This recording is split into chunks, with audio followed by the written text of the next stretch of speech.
And I'm assuming the engine is in the rear of this vehicle? Correct. Okay. And at the time of November 14, 2023, did you do any kind of pre-trip inspection on the bus? Yes, I did. Walk us through what the pre-trip inspection on that kind of bus would be. You check your fluids, you check your tires, and make sure everything is operating correctly. Okay. And you would have done this where, sir, pre-trip? At the office. Is that in Millersburg, Ohio? Correct. Okay. Now, you indicated that you were going to go to Tusky Valley High School? Correct. Okay. Had you ever been there before? Not to my knowledge. Okay. In terms of what your responsibilities on that particular day, were you just to pick them up and deliver them someplace, or were you to pick them up, deliver them, and return them from someplace?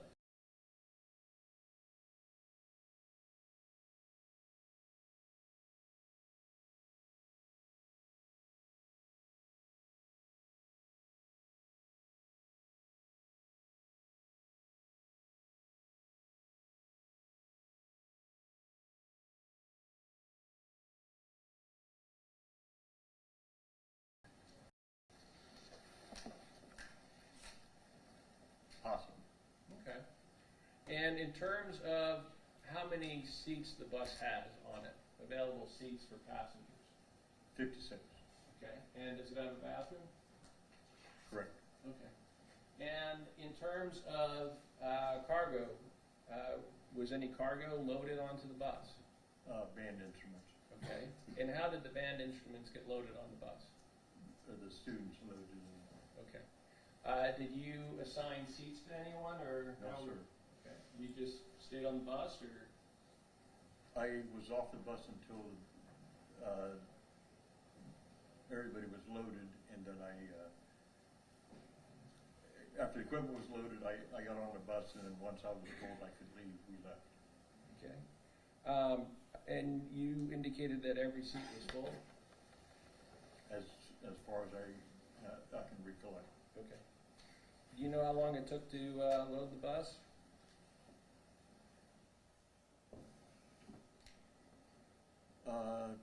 Not really. Okay. If your report indicated 45 minutes, would that be about accurate? I would say so. Okay. The route to get from Tusky to Columbus Convention Center, how was that route chosen? Chosen? How was it chosen? Yeah. But there was two routes. I suggested 7. Okay. And when you say there's two routes, is that something you would have ran through a Garmin?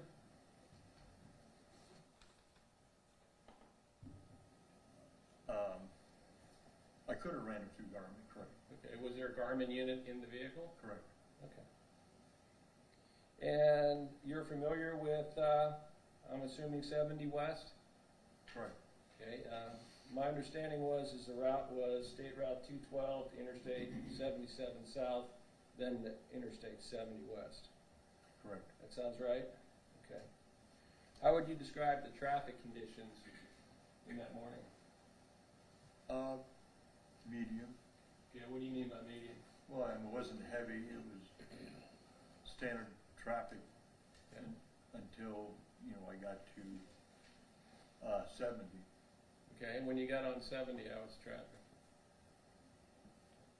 It was still medium until I got closer to Columbus. Okay. Is that something unusual? I don't think so. Okay. Just Columbus is a little busier? Yes. How many lanes are in the westbound I-70? 3 in some areas. Okay. When you get to about exit 118, 119, how many? I can't tell you. You don't remember? I don't remember.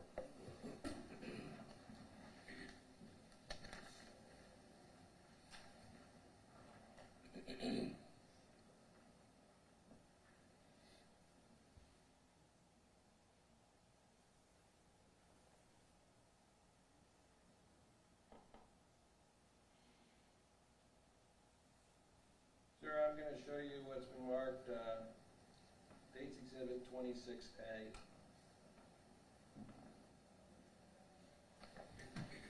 Are you familiar with State's Exhibit 26A? No, I'm not sure. You're not familiar with that area at Well, the I-70? Okay, I thought you were asking me if I saw this photo before. No. Okay, I'm familiar, somewhat familiar with that area, correct? Okay. How many lanes are in I-70 west here, sir? 2. Okay. There's a fog line to the right. Is that accurate? There's a what? Repeat? A fog line? I don't understand the question. I'm asking you to look at this line here, sir. Generally referred to as a fog line. Oh, yes, okay. Okay.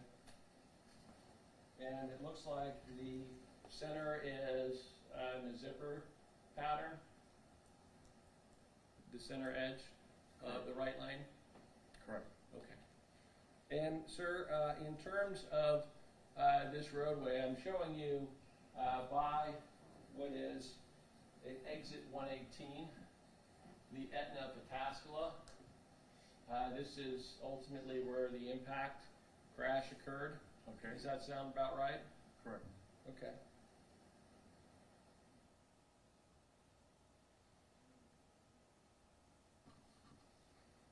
Do you remember the collision, sir? Yes. Okay. Do you remember what you were doing at the time of the collision? Besides driving the bus. Yeah, I seen there was slow traffic, Okay. and I was slowing down to, because of traffic. Okay. I'm assuming you saw brake lights Yes, I did. and you were able to see the vehicles in front of you? Correct. Okay. It looked like from that picture that no ice on the roadway. Correct. Does that sound right? You're headed west in the morning, correct? Correct. And so the sun would be behind you. Correct. Okay, so the sun wasn't in your eyes? No, sir. Okay. In terms of any fog or anything, was there any fog in front of you? No. Okay. When you saw that traffic was slowing down, did you have any difficulty in slowing down proportionally with that traffic? I don't think so. Okay. And in terms of braking, did you do any hard braking or anything like that in order to slow down? I don't think so. Okay. Was your bus moving at the time that it was rear-ended by something? I was going between 5 and 10 miles an hour. Okay.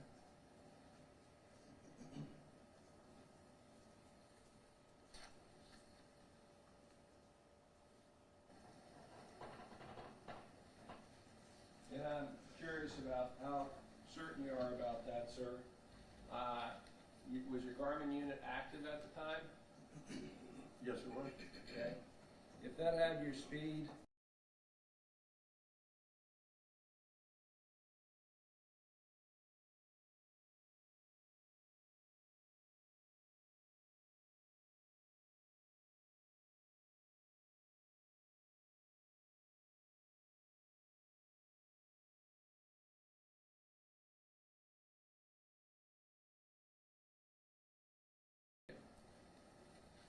Not before the crash, no. okay. Did you notice a red Toyota in front of you? I knew there was a vehicle in front of me. Okay.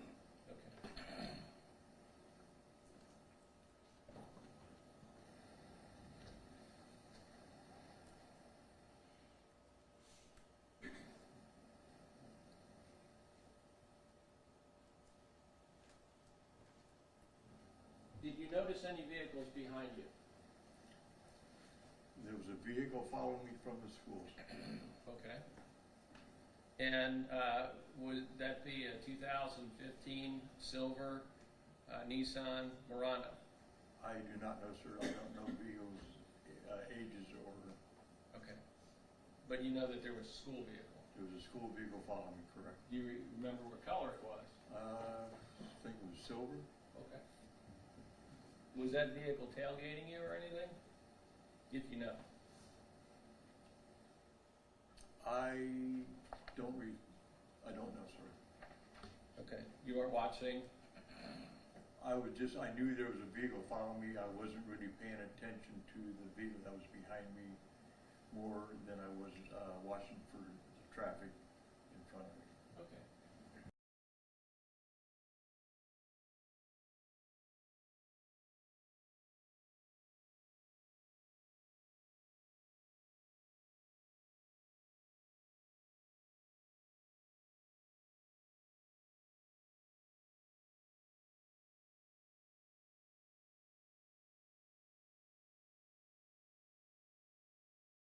You don't remember them distracting you, or you don't remember being aware of what they were doing?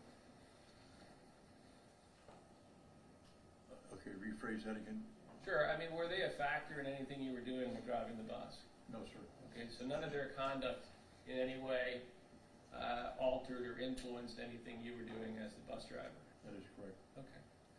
In terms of a cell phone, do you have a headset? Correct. Okay. Did you use the cell phone at any point in time, or did anyone call you? I had, to my reflection, I had one call. I'm not sure if there was any others or not. I can't remember. Okay. Now, did you have an earpiece? I have. It's a bone phone. Okay. So it doesn't go into your ear. It's on the outside. Okay. And how do you activate that device in order to receive a call? There's a button on the thing that I can. Okay. It's a hands-free device. Now, would that be on your left side or right side? Left side. Okay. What was the first indication that you had that something was wrong here? When I got hit from behind. Yes.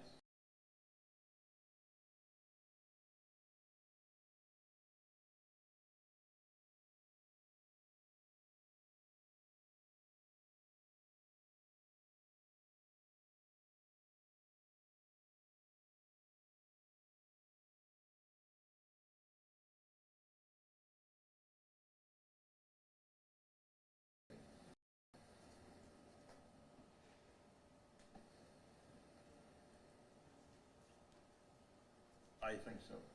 Okay. After the bus was hit, or when the bus was hit, could you describe to the court what that collision felt like, what it did to you? It felt like I was hit by a ton of bricks. As soon as I was hit, I turned my wheel to the right to avoid interacting with the traffic in front of me. Okay. And were you able to avoid hitting anything in front of you? No, I hit the vehicle in front of me in the right rear corner, which splintered out of the way, and then I was slammed into the semi in front. Now, if I was to tell you that that was a 2006 Toyota Highlander operated by Mr. Wolverton, would you disagree or agree with that? If I was struck by the Murano first, correct? Okay, you were struck by the Murano first. I'm not asking you that. I'm asking when you were going forward, you said you cut the wheel hard to the right. Yes. Okay. And you said that there was a vehicle that you hit on the side. Correct. I hit it on the right rear corner. Okay. And I splintered, it spun out of the way. Okay, and I asked you if that was 2006 Oh, I don't. Toyota Highlander. I'm sorry, I don't. You don't know? I don't know. Do you remember what color it was? No, I don't. Okay. Did you hit anything else, sir? I hit the semi that was in front of that vehicle. I'm going to show you what's been marked State's Exhibit 23B. Are you familiar with State's Exhibit 23B? This is the first I've seen this picture, sir. I don't know what, I knew I hit a semi, I don't know what. Okay. Does that appear to be the semi that you hit, or you don't know? I don't know. Okay.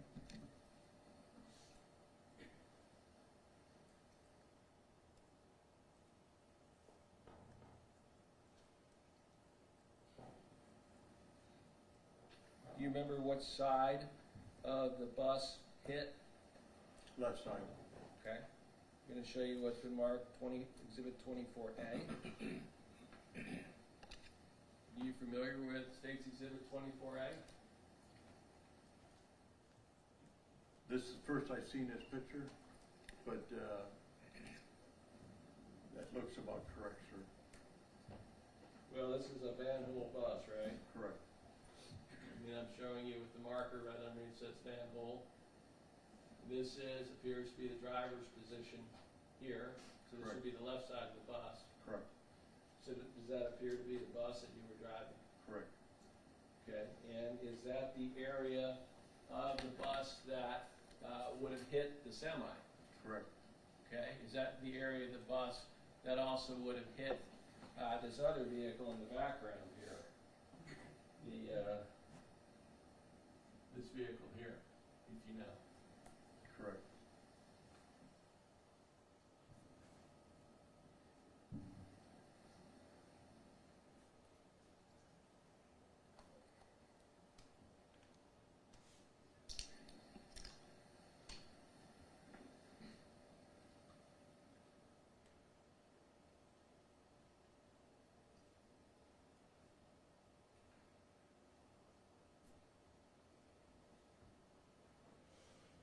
Sir, after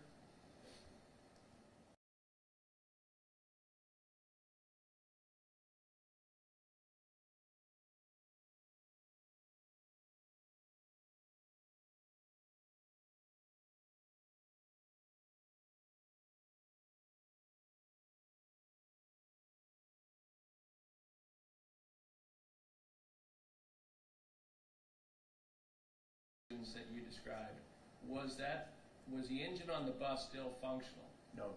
Okay. How were you aware of that? When I went to turn right, it was it was almost like regular steering rather than power steering, because I had to turn as hard as I could to avoid the traffic in front of me. Okay. And you indicated earlier that your bus has an Allison engine in it? Correct. Diesel? Detroit Allison. Would that be a diesel engine? A diesel engine with a Allison transmission. Okay. And that would be in the rear of the Correct. bus. And so after you hit the semi in front of you, were you able to open the bus doors? Yes. Okay. How does that work? Air actually. Okay. I had a certain amount of air in the tanks. I knew I just had a certain amount of time before I couldn't open it with the air. Okay. And why would that be, sir? Because there was no power on in the bus at the time. Okay. So all the power is off on the bus. The engine's not working. The bus is where it's at this point. You open the doors? Correct. Was the door able to open the whole way? Correct. Okay. What was your condition at that time? I had a broken leg. Okay. How was your leg broken? Was that from the impact? From the impact of the truck that was in front of me. Okay. And were you able to stand up or anything of that nature? I could stand up, but I couldn't put any weight on my leg. Which leg was this, sir? Left leg, sir. Okay. And did you observe any of the kids getting off the bus? Yes. Okay. At the time that you got off the bus, when would that be, sir? I was one of the last people to get off. Okay. And when you got off the bus, where did you go, sir? I went about 50 feet and laid myself down on the grass. Okay. My understanding, sir, is that you actually had the left leg amputated as a result of this. Correct. Okay. So you have a prosthetic on at this point. Correct. This collision. Correct.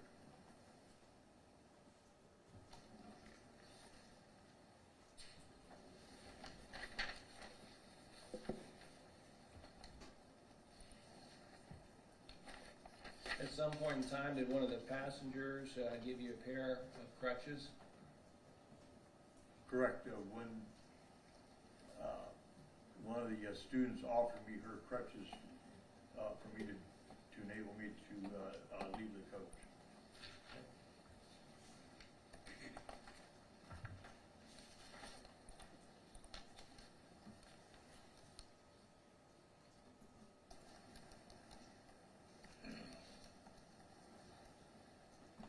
Sir, I know it's kind of an unfair question, but looking back on this, is there anything you could have done to avoid what happened here? I don't think so. If I wouldn't have done what I did, there would have been a whole lot more injuries. You know, by turning hard right, I saved a lot of other lives that would have been impacted. You know, the bus would have been like an accordion, which, you know, would have totally hurt a lot more people. After I was hit, no one else was injured other than myself.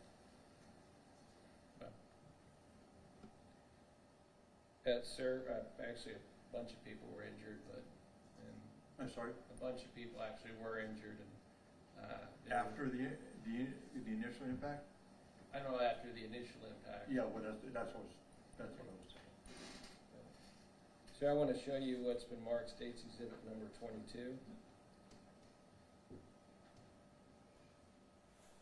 Sir, this is a photograph taken before police arrived, near in time to getting off, kids getting off the bus. Is that the van bus you were operating that day, sir? Yes.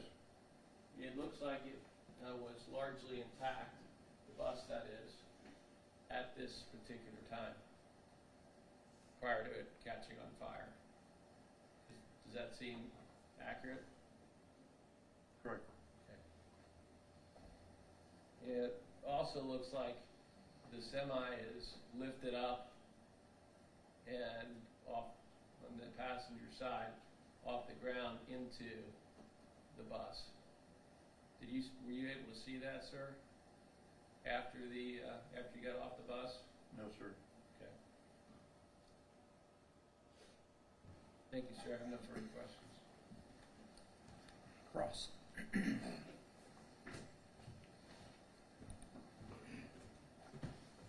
Sir. You said you recalled the actual impact in the rear. I felt the impact and correct. Okay. You said it hit like a ton of bricks. Correct. Okay. So, ton of bricks meaning, did it have enough force to force you backwards? I don't recall, sir. Okay. Did it jar you? I don't remember. Did your hands come off the steering wheel? Did your hands come off the steering wheel? No, sir. Okay. Right after that impact, I think your first instinct was to steer right to avoid the car in front of you, correct? That is correct. Okay. And that's the Toyota Highlander I think you learned today? Possible. You couldn't recall the color, but you knew there was a car right in front of you. Correct. So immediately after you're hit, you're steering to the right to avoid that car, correct? That is correct. That car was right there, right? Right in your field of vision. You knew you had to avoid it, correct? I knew there was stop traffic in front of me. I had to avoid from being pushed from behind. And you steered to the right. From being correct. And you ended up hitting that car too, correct? From the force of the impact, correct. The left side of your bus, so you're already into your steer right, and the left side of your bus, which is where the driver is, hits that car, correct? Pardon? The left side of your bus, the left front, where the driver's side is, hit that car. That is correct. Okay. And then later the semi. Correct.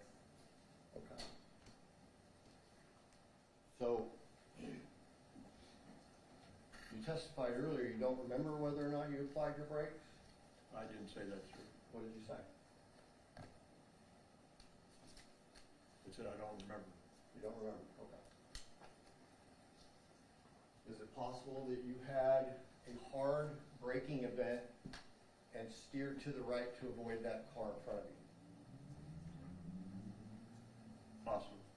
Is it possible that that car in front of you, just seconds before, hit his brakes hard?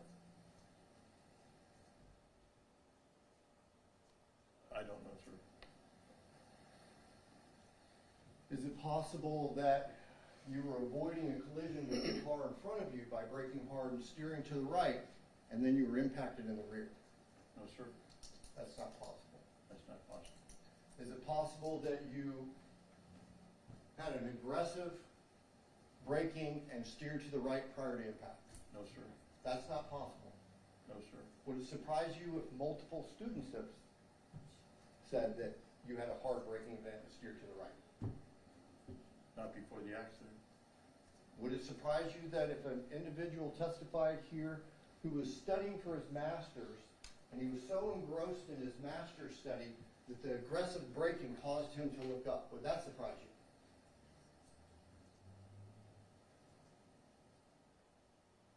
I don't think so. That wouldn't. Would it surprise you that one of the adult chaperones, Kimberly Chamberlain, who, I think I said that right, testified here yesterday, described you as aggressively braking like you have to stop now and turning to the right? That's not, it's not correct. So they're lying? You're right, I think he's misstating what the witness testified to. Not what I'm stating at all. Objection sustained as to whether he thinks another witness is being truthful. It's just not his job. Okay. Is it possible, sir, that all the other individuals' experiences demonstrate that the car in front of you might have braked hard in front of you? I don't know, sir. Okay. Thank you. No further questions. Redirect. In fairness, sir, you really don't remember a lot about these events?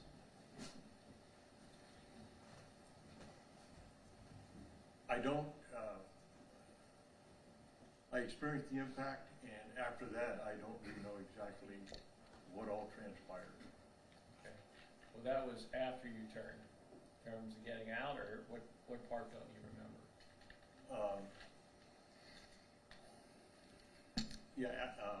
I remember everybody, getting out. I don't really remember exactly the sequence of events that happened after I was hit. Okay. Do you remember the sequence of events of turning hard to the right? After I was hit, sir, yes. Okay. No doubt about that. Correct. Okay. In terms of what somebody else was doing or thinking in the back of the bus or saying, you'd have no way to know that. Would that be accurate? Correct. Obviously, you were looking out the windshield at that time. Correct. Okay. That's your job, isn't it? That is correct, sir. As a bus driver Yeah, first, priority, yes, sir. and as a commercial license holder. Correct. Thank you. Nothing else? Recross. No recross, Your Honor. Thank you. Thank you, sir. You may step down. Thank you. Your next witness. Thank you, Your Honor. Here we call Trevor Jasper.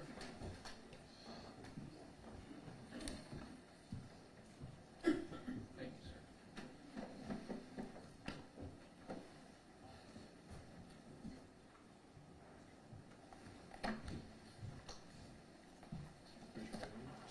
Testimony to investigate this case, not be here's the truth, whole truth, nothing but the truth, so help you God. See?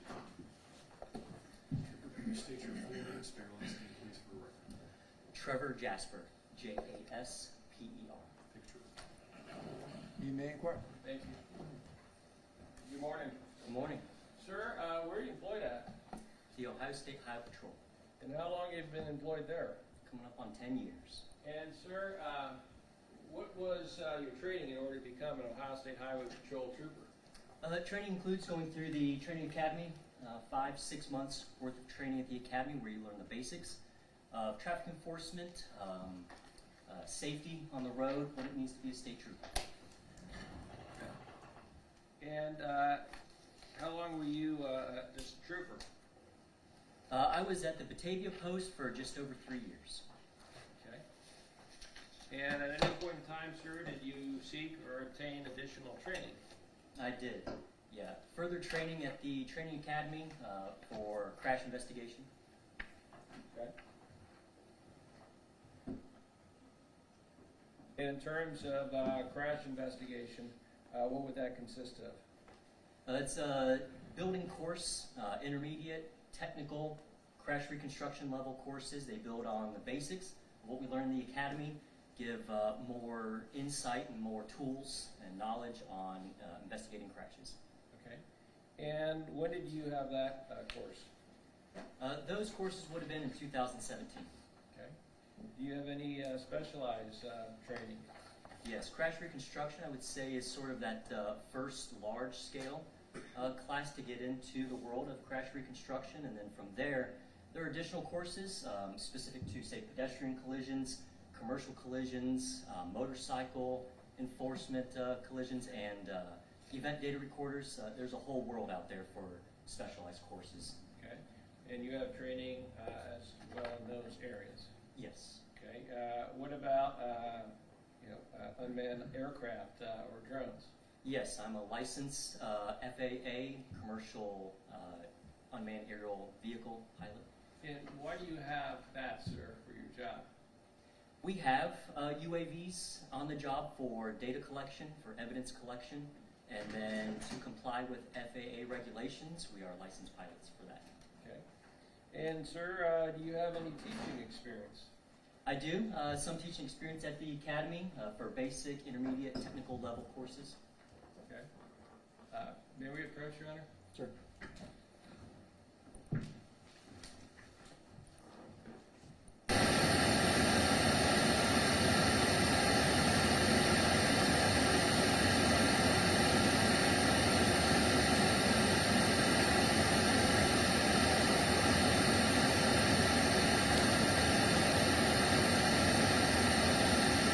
All right, you may resume, Mr. Murphy. Thank you. So you taught collision reconstruction? Not the reconstruction level, but the classes leading up to that. Okay. Technical crash investigation Yes. and intermediate crash Yes. investigation? Okay. What about forensic mapping? Yes, I've taken that course. It's something to further our skills with the various tools that we have, as well as assisting the troopers in my area with those tools. Okay. And how many collisions have you investigated? Collisions all the way from Batavia to reconstruction level, over 500 at least. Okay. And how many have you, done as a lead? For lead reconstruction, that would be, I would say, over 120, 140, somewhere around there. Have you ever testified as an expert witness before in reconstruction? I have. Okay. It looks like that would be in Franklin, Knox, Delaware. Does that sound about right? Yes. In those counties? Correct. And were you found to be an expert in this area? Yes, I was. Okay. And sir, your current rank is a sergeant? That is correct. When did you become a sergeant? Early 2023. Okay. So prior to this collision? Yes. Okay. And you have a bachelor's degree? I do. In what? Chemical engineering. Okay. And in terms of that degree, has that been helpful in what you do professionally for the patrol? I would say very much so. There are many different tracks in engineering, but at the basic core of it, engineering is teaching you how to think, being critical in what you look at and giving you a frame of reference for the world and how you see projects, how you see processes. Okay. And going back to Tuesday, November 14th, 2023, were you requested to be part of an investigation in Interstate 70 near Post 118, the westbound lane? Yes. Okay.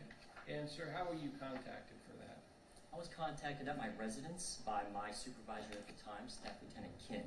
He informed me that there was a collision of a great magnitude that required crash reconstruction to be available. Did you go out to the scene? I did. Were you at the scene when all vehicles were still there? Yes, I arrived about 10:30 or so a.m. Okay. And when you arrived, what did you observe at the scene? I observed the vehicles at final rest. That would be the Volvo tractor trailer, Toyota Highlander, the Vanwell charter bus, as well as the Freightliner tractor trailer. And then it was just before my arrival that they learned of the Nissan Murano, and so I also witnessed that. Okay. And sir, we had some testimony, I believe, from Trooper Matheny, who took some photographs. Yes. Did you utilize some of those photographs for purposes of generating a report in this particular case? I could have. There were many photographs taken by multiple individuals, and I did pull from various sources for photography use. Okay. And when you're trying to do a crash reconstruction, what kind of things do you need to do upon arrival? How does one start the process, especially in something this large? Yeah, the starting of the process is surveying. What do you have? What do your eyes see? What can you observe?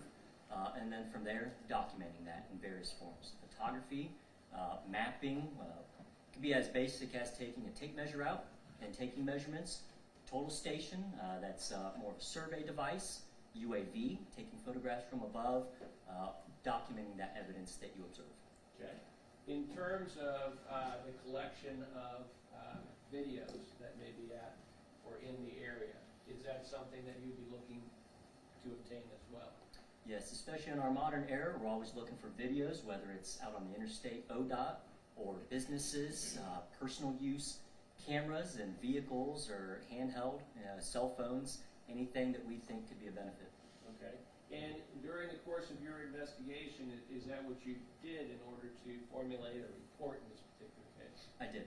And sir, you have before you in the folder what's been marked State's Exhibit number 1. If you could take a moment and look at State's Exhibit number 1, please.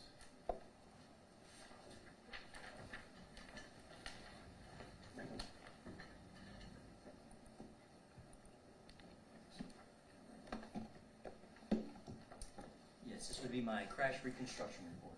Okay. And sir, in terms of putting that together, did you also collaborate? Were you also involved with the NTSB investigation? I was. Okay. Were you on one of the committees as well? Yes, I was a committee member, or I think they have a different term for it. Okay. And what type of information did you seek from the vehicles and also from the scene in putting together your report? It was a lot. So I'd say at the beginning it'd be vehicle damage and documenting photography wise as well as measurements. From there, data, electronically stored data such as event data recorders, Garmin GPS device, in the vehicles, videos, any videos that we could obtain from the vehicles. Those would be the things that we did in the week following the crash. Okay. And just so we understand, would you agree that there's a difference between objective evidence or information versus subjective evidence or information? Yes. Okay, subjective would be what, someone told you something that this is what I think happened? Yes, I would say so. You know, witnesses, we of course try to get as many witness statements as we can. We compare it to other evidence. Okay. One of the potential problems with that, maybe people seeing things from different perspectives, people being distracted and doing other things at the time that an event is happening? Correct, I agree with all those. Okay. In terms of objective information, video, Yes. data from electronic recording devices, Yes. you advise also like Garmin? Yeah, any sort of electronic device. Okay. In terms of the scene, what do you look at in order to determine the initial area of impact? Generally with collisions, area of impacts between vehicles is going to create evidence on the roadway. And the more severe the collision, the more severe the evidence. Okay. And I want to show you, I think what we saw first and a few times. It's marked as State's Exhibit number 22. Are you familiar with State's Exhibit number 22? Yes. And what is State's Exhibit number 22? This is a photograph of the Van Hool charter bus and the Freightliner taken by a student from the Van Hool. And would this have been at a time period before the arrival of Sean Grimm? I would say yes, based on what his body cam showed when he arrived. Okay. And in terms of the relative structural condition of the bus at this time versus at 10:30 when you saw it, was there a difference? Big difference, yes. What kind of difference specifically? The fire, which consumed a good portion of the rear of the bus. Okay. In terms of the semi, is that where the fire appears to be at? Yes, it's near the semi, and of course, understanding what's underneath the semi is now, gives more information to where that fire's coming from. Okay, well, I'll ask you about that a little bit later, but just briefly, in this photograph, it looks like the front part of the semi, the front, at least the front right wheel, appears to be lifted off the ground. Yes, And is that because there's a vehicle underneath it? yes, it was on top of that vehicle, which lifted the front end.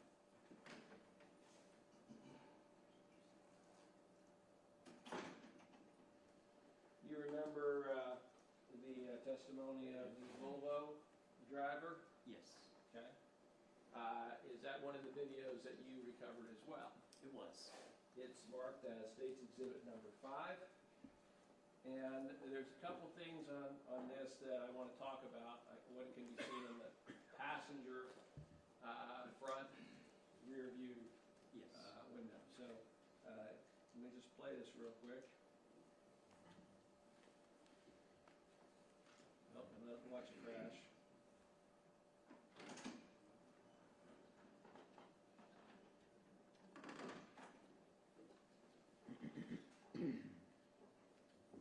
Watch it crash again.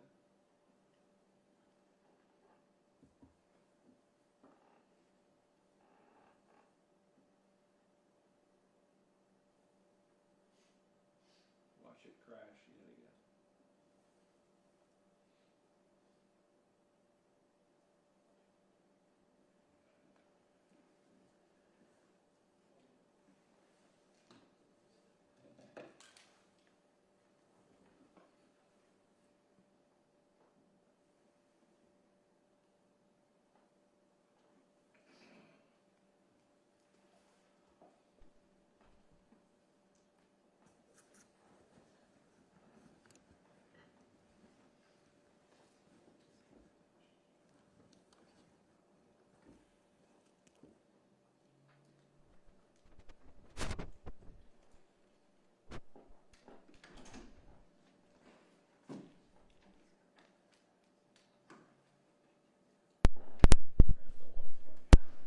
See if I get closer to it, if that makes a difference.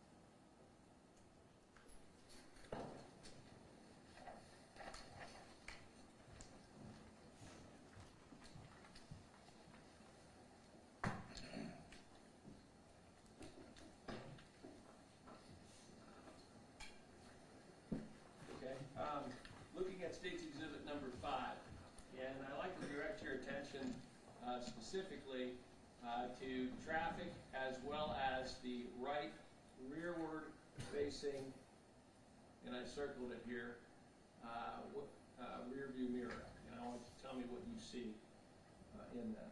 Okay.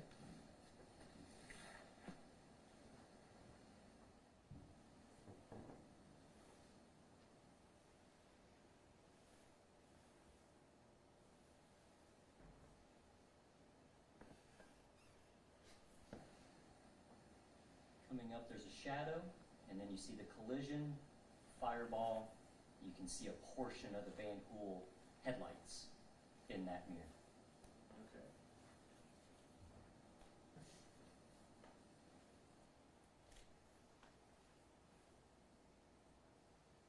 would that be, in your opinion, objective evidence that the bus struck this 2014 Volvo? Yes, the severity of that collision definitely implied a large vehicle, and that large vehicle being that Van Hool. Let me see if it works now.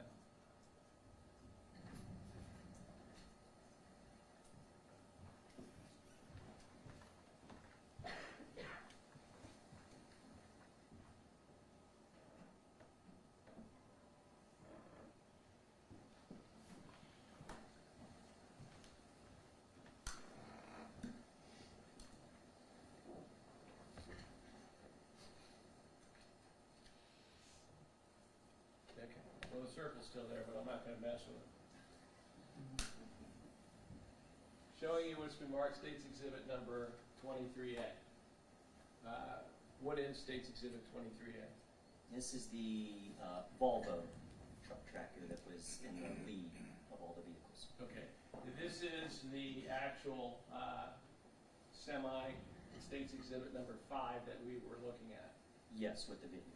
And the circle, what we're watching, should be over here.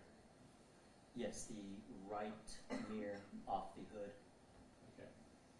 And this is obviously a photograph while emergency workers are working at the scene still. Yes. State's Exhibit 23B, what are we looking at here? This is the rear of the trailer attached to the Volvo. Okay. And sir, are you aware of how those doors were damaged? Yes, that was from the Van Hool. Okay. When you say the Van Hool, you mean the bus? Correct, the collision between the Van Hool and that trailer. Okay. And are you able to tell, and I want to show you probably first here, State's Exhibit, and now I'm showing you 24A. This is the Van Hool bus. Yes. Are you able to tell from looking at those two pictures that I just showed you objectively, what part of this bus hit what part of the trailer on the semi? Yes, the left front of the Van Hool hit the right rear of the trailer. Even though it's very damaged on that left side, the right side of the bus you can see, which would be the same as the left, is very squared off, very vertical in nature, which matches up very well to the imprint on the trailer. Would that be consistent with the subjective evidence from the bus driver who we heard from this morning turning the steering wheel? Yes.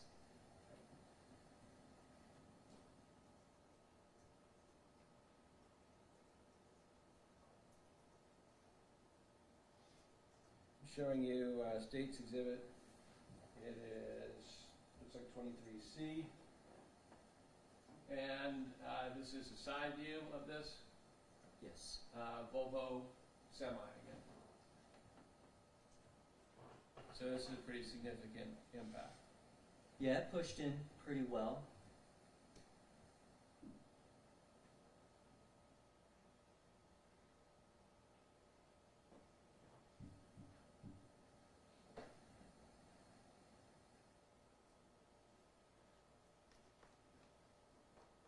Sir, the actual bus itself, did it have an EDR on it? It did. Okay, what function does an EDR do? It's still very similar across all types of EDRs. It records data from different types of events. For commercial vehicles, though, generally set up more from a maintenance standpoint, so recording last stop events, hard brake events so that the company and maintenance personnel for the companies can understand how their vehicle's being driven from a maintenance standpoint. Okay. And sir, were you able to obtain the EDR report from the Van Hool bus? Yes, we did. We got the necessary modules, and in cooperation with the NTSB and the manufacturer, they were able to obtain the data off of that EDR. Okay. There's been a lot of questions about hard braking in this particular case. That's one of those words like reasonable. What reasonable is to somebody may not be reasonable to somebody else. Correct. For the purposes of an EDR program, is there a defined term that constitutes what a hard braking event is? There's a general rule of thumb, but it is a parameter that can be set up within each individual EDR. Okay, and was there a parameter that was set up for the manhole bus? I don't recall what that parameter was. Okay, was there a logging of a hard brake in this particular case? There was. Okay, and that logging would have occurred when, sir? Prior to this crash, months prior. September? Yes. Okay, and sir, when I was looking at the EDR report, and I'll probably turn this over to you at this point. Sir, what constituted a hard braking event on this manhole Do you bus? want this to be up? Yes, if you hit it, yes. Which, is it the play? Yes. If it works. That's good. All right, so what constitutes a hard brake? Yes. It would be a certain deceleration over a certain amount of time, as specified by the manufacturer in the EDR. Okay. And in this particular bus, you indicated that there were two, I believe. One in September and one in August. Yes, it looks like the first one, the oldest one, was from August, and then there was another one from September. Okay, now I want to make sure we're looking at the right one, because there's one here, this one looks like it's in August 26 of 23, Yes. okay? And what was the thing that logged a hard braking result in August of 23? It would be that deceleration. There's a top graph of the three of these graphs that you can see in the middle of the page. The top one is vehicle speed. You can see the line indicates an increase in speed and then a sharper decrease in speed prior to that vertical dashed line, which is the point at which it would have recorded this hard brake due to that deceleration. And what were those speeds, sir? It looks like the speed based on the graph gets just under 60 miles per hour and then down to about 20 miles per hour over the course of under 10 seconds. Okay. And the one for September? September, now looking at the same graph, the top one, vehicle speed, the speed is slightly coming down from maybe approximately 65 down to about 60, and then a sharp decrease down to what looks about 40 at that dashed line, and that would be within the course of 3 or 2 seconds. Okay. And could you show us the one for November 14, 2023? There was no hard brake event recorded for that time frame. Okay.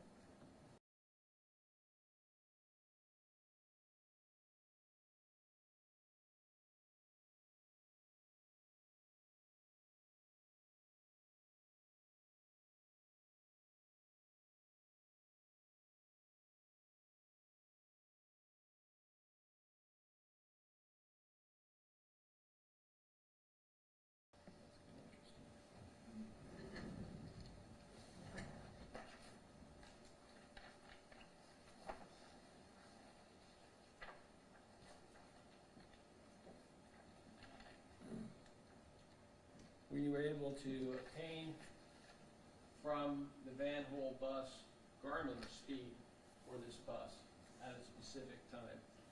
At a specific time, the time frame appears to be somewhere prior to the collision and then after the collision also, not necessarily capturing the point of collision. Okay. Well, does it also have on it a longitude and latitude? It does. Okay.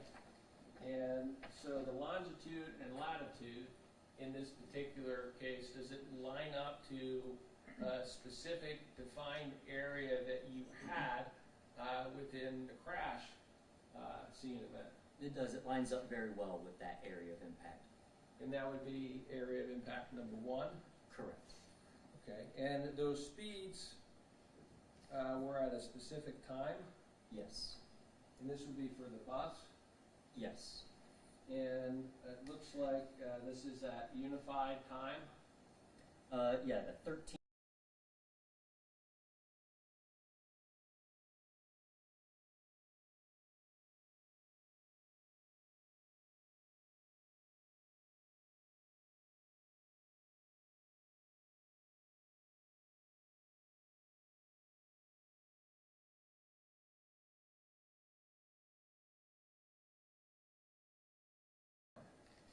Yes. How does that happen, sir?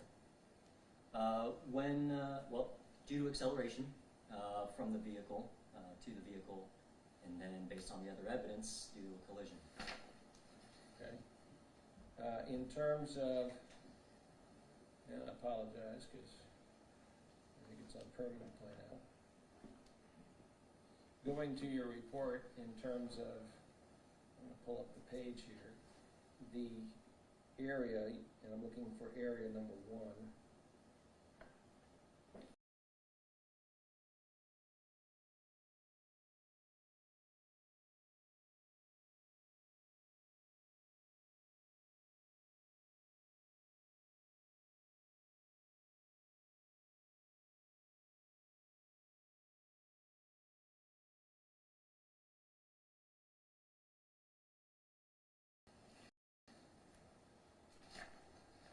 Maybe around page 15 or so. You are correct, sir. Okay, so area 1 here, is this the area where that Garmin longitude, latitude line up at? That specific point, I would have to look back at the map where I plotted it, but it is in that general area, yes. General area as in, It's not beyond that area to the west, okay? but I don't know how many feet to the east it may have been. Okay, when you say feet, are we talking about 2,000 feet or No. what kind of distance? I would say no more than 50 or 100 feet. Okay. So, looking again at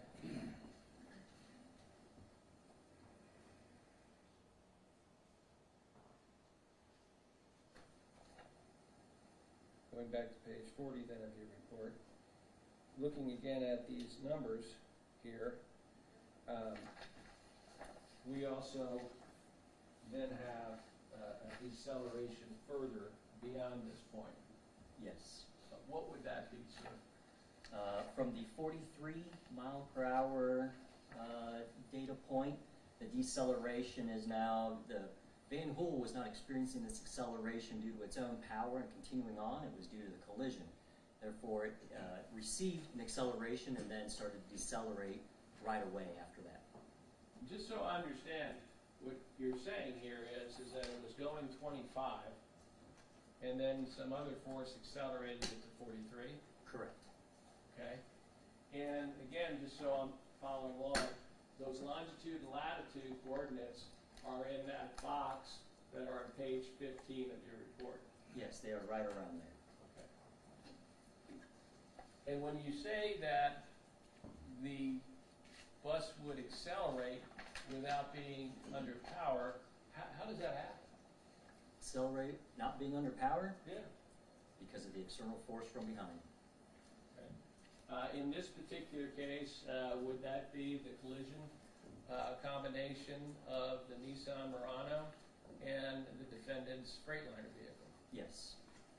Would that be your opinion in this case? Yes. Okay. So if someone was to suggest that this vehicle had come to a full stop, and I'm talking about the bus, would you agree with that based on the objective data, or would you disagree with that? I disagree. It did not come to a stop. Okay. So the bus would still have been moving at the time that this initial collision occurred, Yes. and that would be your opinion in this case? Yes. Okay.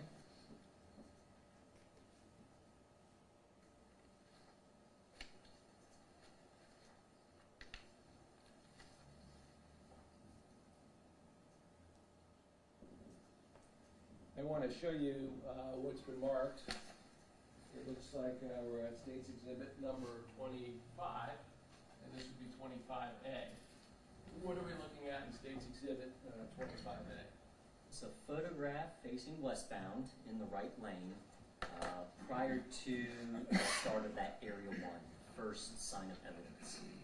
Was there a first sign of evidence in this particular case? Yes, it was actually pretty distinct. And what was that pretty distinct sign that you're referring to? Pretty much a line where tire marks and scrapes and gouges started. Okay, well, I'm going to do a lousy job of this, but are we talking about right around here? Yes. Okay. That's pretty precise, isn't it? It was almost a line. Okay. What would cause something like that? An abrupt collision. In this particular picture, and of course I now have a zoom, this would be looking westward. Yes. And again, this roadway is 2 lanes, Yes. white fog line to the right, Yes. white zipper line in the middle, That's correct. rumble strips on the sides. Both sides. Okay, and we can see the exit 118, Etna, Pataskala, half mile away from here. Yes. Okay. Sir, at some point in time, did you have the opportunity to measure the distance from this pretty distinct line that you had there back to the bridge that we saw in the original video of the semi that was following the defendant? I did. Okay. What would that measurement be, sir? It'd be at most 800 feet. Okay. From this specific spot? Yes. Okay. And sir, if, well, I want to show you some more pictures first before we go there.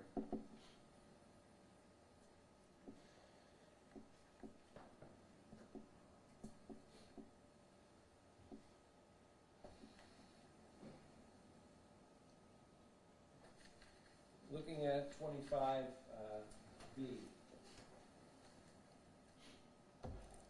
What are we looking at here? This is another fairly distinct area of evidence on the road, comprised of scrapes, gouges, tire marks, and fluid. Okay. Related to what occurred here? Yes, related to the collisions. Okay. And I'm going to draw your attention here to this piece over here. And I had it there and I misplaced it. Right there. And I'm going to draw your attention back to it in just a few minutes.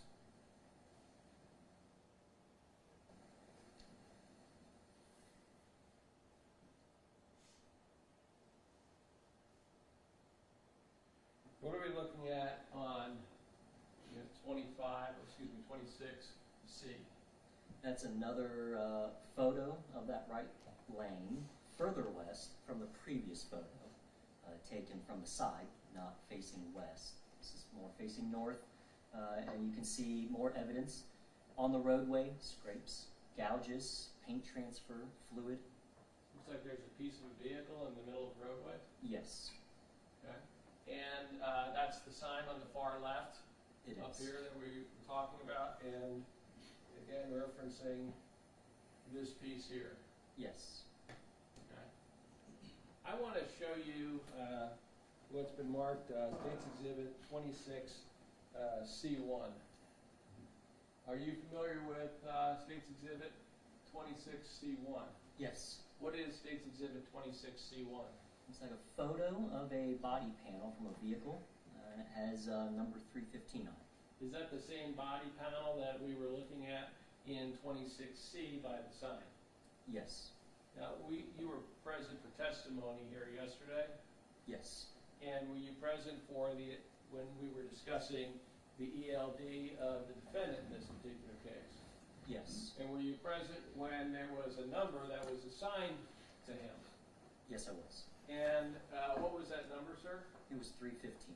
Okay, and so he would have truck 315 assigned to him on the ELD and assigned to him, or as part of the vehicle, this piece that appears to be, looks like pretty far grown off the roadway here. It was, yes. Okay.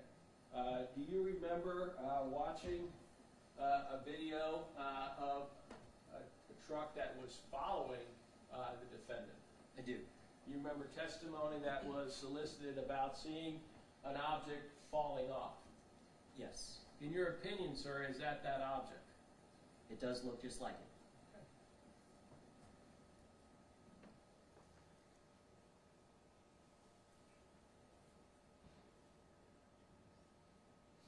Looking at State's Exhibit 26D,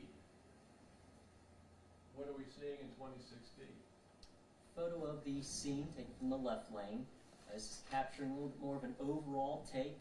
The fluid pattern you can see on the road, as well as a lot of little scrapes in the left lane from the battery debris carried by the freight liner, and then the final rest of some of the vehicles. And then 26E. And it looks like a Nissan emblem.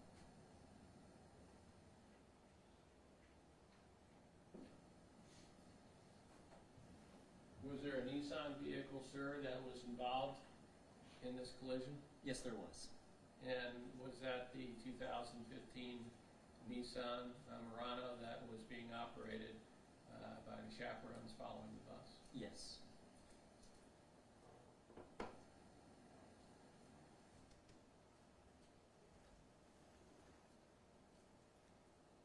And just for point of reference, I'm blowing that up. It appears to be at here.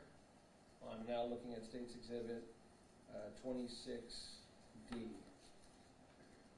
Would that be the exact same image of the Nissan badge? Yes, you can see it there, laying in the road. Okay.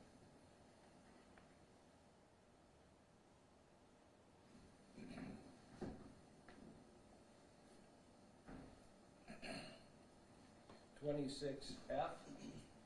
26F is now looking eastbound, backwards, starting, looks like to be about the area of number 3, so you can see, or even area 4, so you can see the 3 previous areas that were pointed out in previous photographs further down the road in the right lane, which is on the left side of the photo.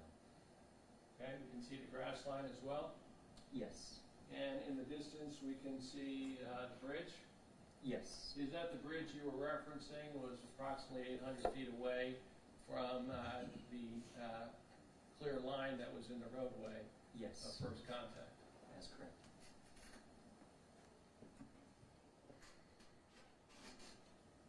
Looking at State's Exhibit 26, and I'm going to say it's G. What are we looking at? This is the right lane going onto the shoulder. Additional evidence of scraping. There's a large, wide patch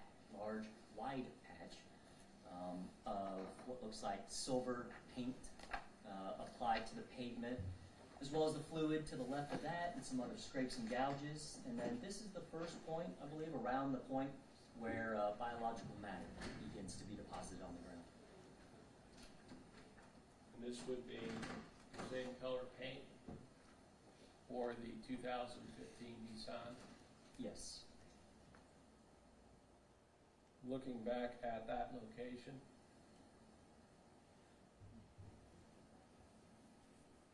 you said this would have been area what? I believe that's about area 3 to 4 in my report. Okay.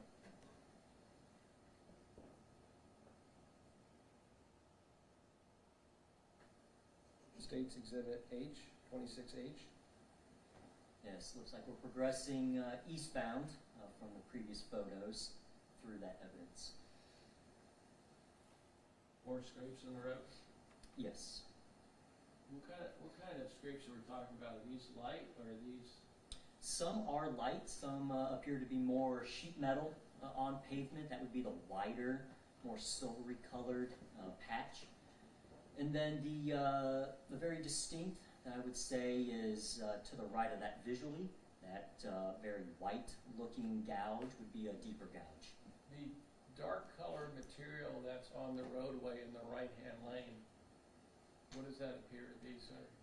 Physical objects in the right lane? Or just like oil or something, if you know. Yes, it's has a sheen to it, Yes. fluid, various types of fluid. It could be radiator, a transmission, engine oil, all the fluids associated with the vehicle. It doesn't appear to be as pronounced at all in the left lane or the fast lane. Would you agree with that? Yes, I agree with that. Would that be indicative that the collision that occurred in this particular case occurred in the right lane? Yes. And it looks like most of it is between the fog line and the zipper line. That's correct. Looking at 26I, it looks like it's more of a close-up again. There's some more debris. Yes. Anything particular there? No, we're just walking backwards through the collisions, seeing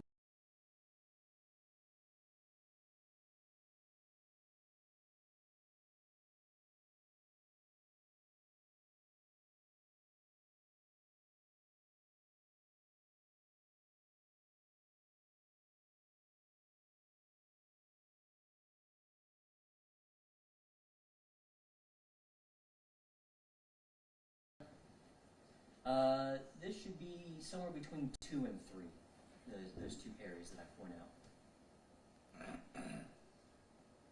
26K. It's coming up to the start of area 2. More gouging. Yes, gouging, heavy gouging, those curved gouge marks, 1, 2, 3 or so, especially the one in the foreground. Those are pretty heavy gouge marks, very deep. 26.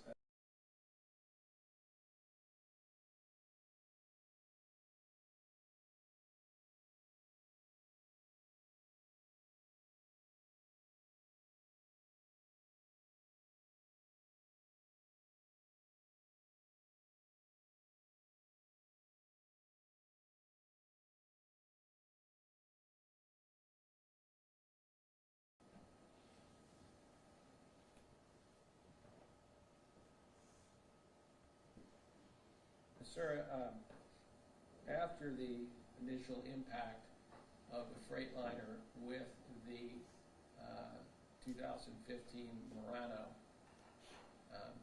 you had the opportunity to go and look at the actual, I guess, what I'd seen, and also back in the yard where it was removed to for inspection. Yes. Okay. Does your report, cover what that looks like? In other words, within your State's Exhibit number 1, did you have documented what these two combined vehicles now look like when they were in the yard? Yes, I did. Okay.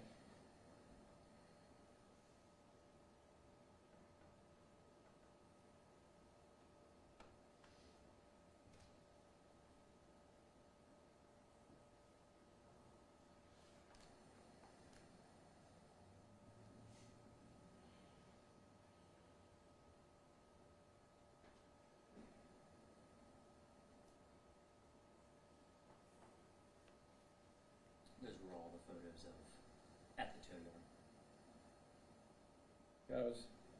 Yeah.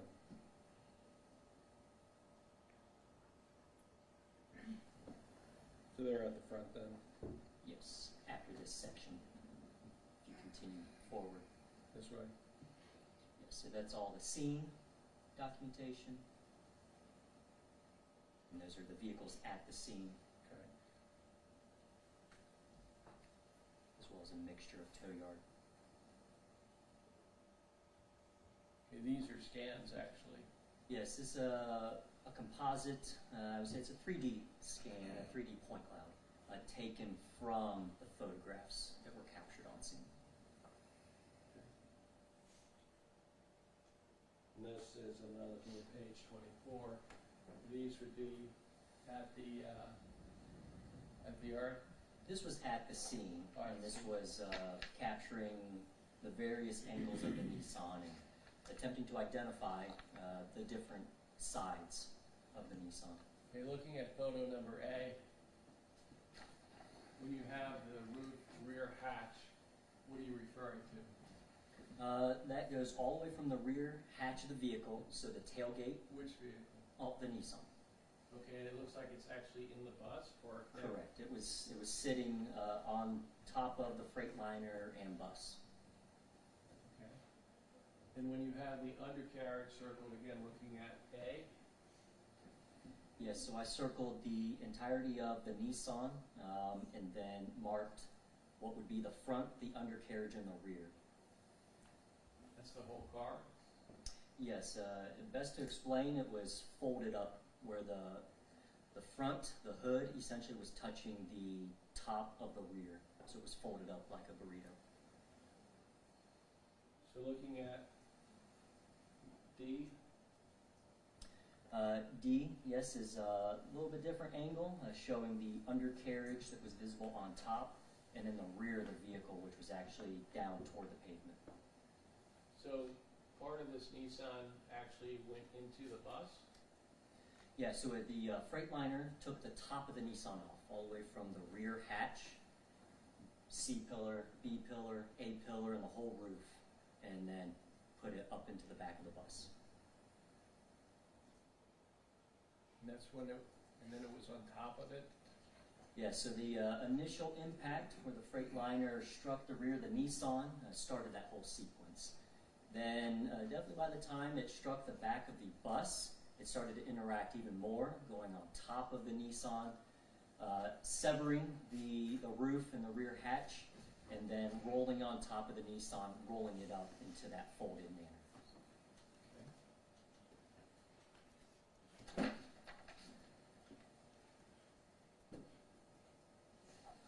There was an EDR report on the Nissan as well? Yes.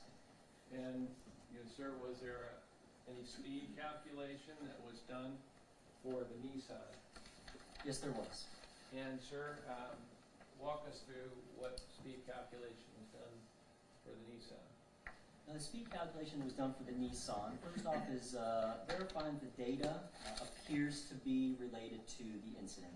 After that was complete and accomplished, the actual data from the event was used to understand what was happening at the time of collision and post-collision with the Freightliner. Okay? Were you able to generate a speed that the Nissan was doing pre-collision? Yes, so looking through the report, it had two events. The first event appeared to be in line with the first collision with the Freightliner. Largest piece of evidence to show that would be its longitudinal change in velocity. That is the forward to rear change in velocity. So the Nissan was doing a particular speed, and then due to that collision, increased in speed, and that is what event 1 showed. Okay, so what speed was it doing prior to collision? Prior to collision, we can see 5 seconds worth of recorded data. It all appears to be of good quality. There's no accelerator, virtually no steering input. We essentially call that straight ahead. The brake was on, and the speed was decreasing from 24 miles per hour down to 15. Very gradual deceleration. Okay. So no hard braking by the Nissan. No. And the speed at the time of impact appears to be 15 miles an hour. Yes, it generally is synonymous with the time of impact. That is technically the time of event. The time of event is recorded based on internal parameters dealing with the change in velocity. And so with a change in velocity that records an event due to a collision, that time 0 is basically that time of collision. And looking at the acceleration that occurred after the impact of the Freightliner into the Nissan that was in the process of braking, what are we looking at here? So this is the table of longitudinal change in velocity, as well as a graph of that. So visually, we can see through this graph that there is an increase in that speed of the vehicle from that time zero, which corresponds to that time of event, up to about 140 milliseconds, which, speaking industry-wide, is about that time for a collision to take place. That 140 milliseconds is right in line. Okay. And what is the increase from 15 miles an hour after the impact? Goes up to a maximum of 57. 57 miles an hour? 57 miles per hour is the change in velocity. So you take that speed at impact that it was already doing, and then the change that it experienced was 57 miles per hour in that positive direction, being accelerated. And so adding those two together is at least 72 miles per hour that the Nissan was going. So the Nissan went from going 15 miles an hour at the time of impact to 72 miles an hour. Correct.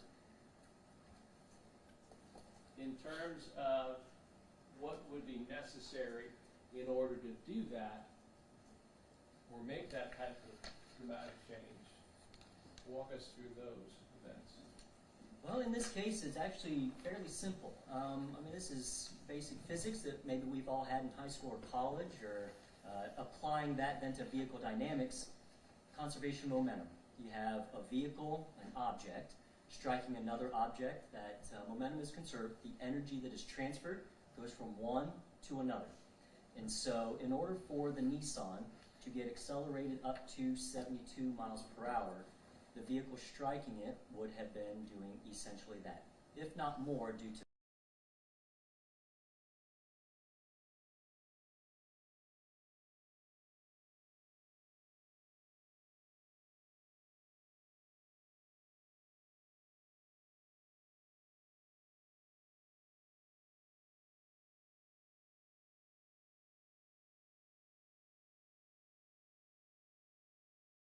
miles per hour change, in addition to its existing speed, would be the minimum speed necessary for the semi to go to make that happen.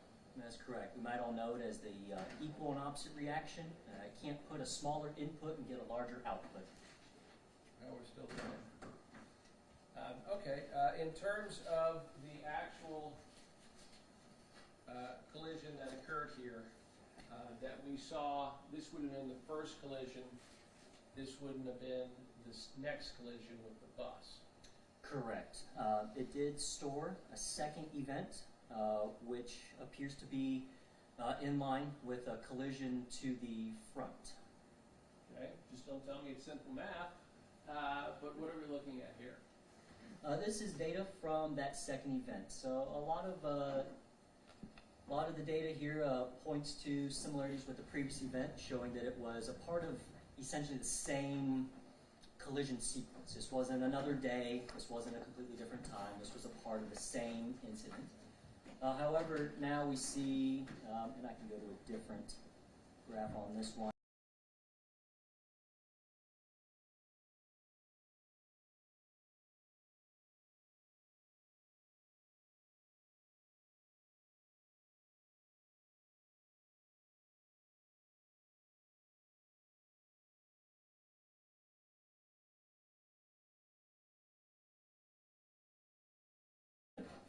From the rear by the Freightliner into the bus. And so it is decreasing in speed because now it has collided with the bus, which is slowing it down. But it's only slowing down slowly because the Freightliner is still driving from the rear. In terms of the bus itself, we had previously discussed whether or not the bus was moving. Yes. And you believe that the bus was moving at the time from the data from the Garmin? Yes. And what speed do you believe, we covered that, do you believe that that speed is valid based upon the math that you're going to drop on me here now with the bus being moved? Yes. This one, it shows the maximum change in velocity, longitudinal, front to rear, as 37 miles per hour. So that's 37 miles per hour slowing down for the Nissan. That Van Hool recorded somewhere between 25 miles per hour and 43 at the point of impact to the point of acceleration.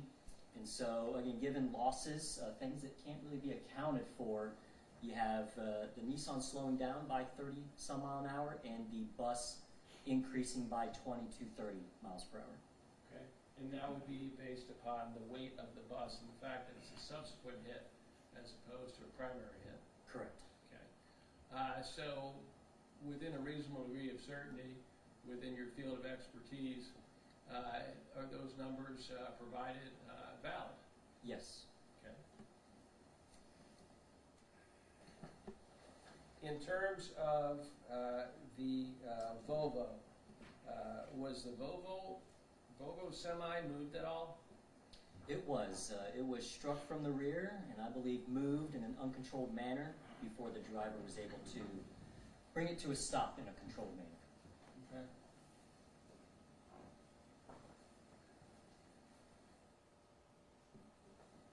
In terms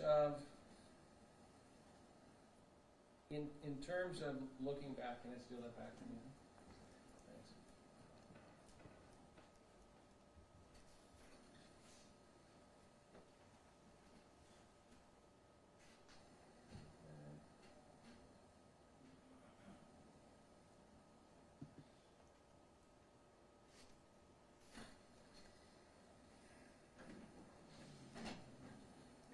I wanted to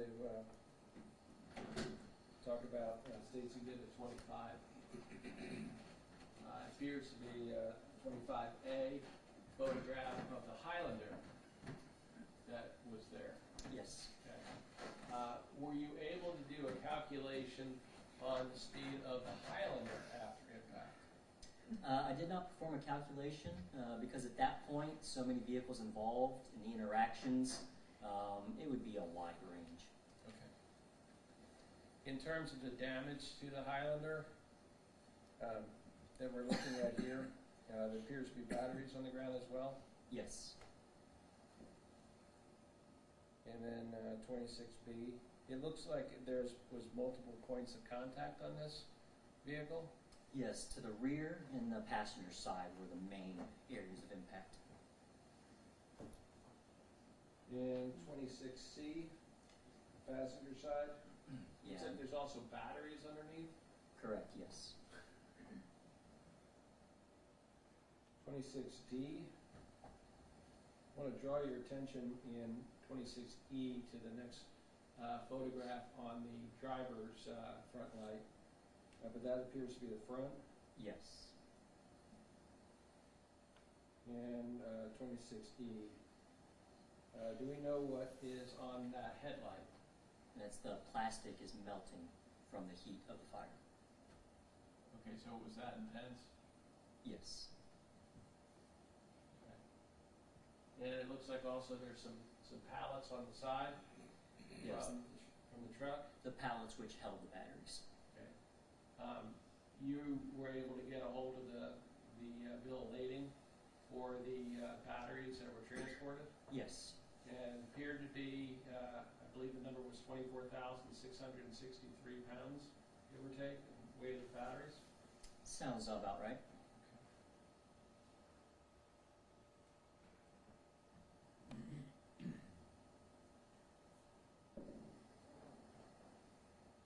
I want to go back to State's Exhibit 1, that's your Reconstruction report.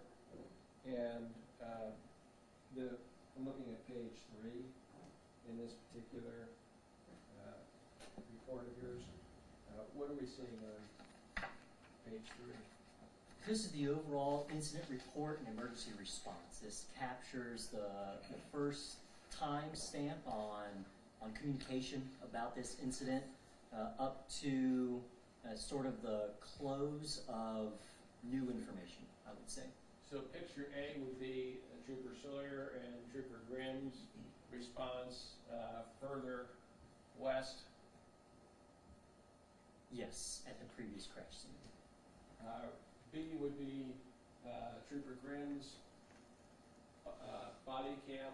Yes, when Arriving he first at the scene? arrived, yes. C would be what? When he went over to the Toyota Highlander after being informed that there was still an occupant in the Highlander to pull him out. And D? D is when he entered the bus with a fire extinguisher in an attempt to push back and see if there was anybody else on the bus.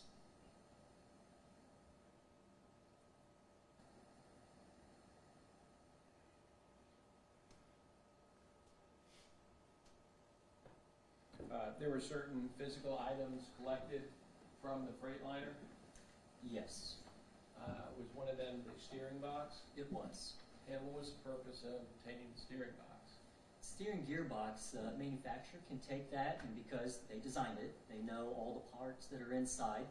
When they take it apart, might be able to deduce what orientation all the gears, the steering gearbox was in at the time of collision. Okay. And was that able to be accomplished here? It was. And what was the result of that? The manufacturer's conclusion was that it was in the straightforward orientation. Okay. So, looking at the mechanical box, there's no evidence that there was any evasive turns or anything. Correct. Looking at page 12, why would you go through the weather? Weather's an important factor. It's been identified in several of my cases where sun, or it could be rain, could be fog, could be ice, depending on the season, would be an attributable factor to the crash. And so in this case, wanted to make sure that there were no weather factors. Were there any weather factors? I do not believe so. Okay.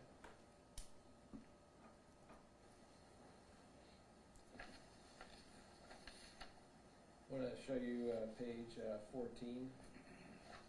What are we looking at here? 14 is an overall photo of the scene. This is a composite of images taken from the UAV imagery that I captured on scene. Okay. So we see the Volvo on top in orange, the van hole, the combination of the Freightliner in green, and the Nissan in blue, and Toyota. Yes. And it looks like most of the Nissan, is most of the Nissan to the side of the van hole, or is it? To the side of the Freightliner. Yes. That was, I would say the bulk of it was visible on the outside after the Freightliner had basically completely burned up. The reason why I ask you that is we looked at State's Exhibit number 22, that was the student picture, first picture, and it looked like fire was coming from that side. Yes.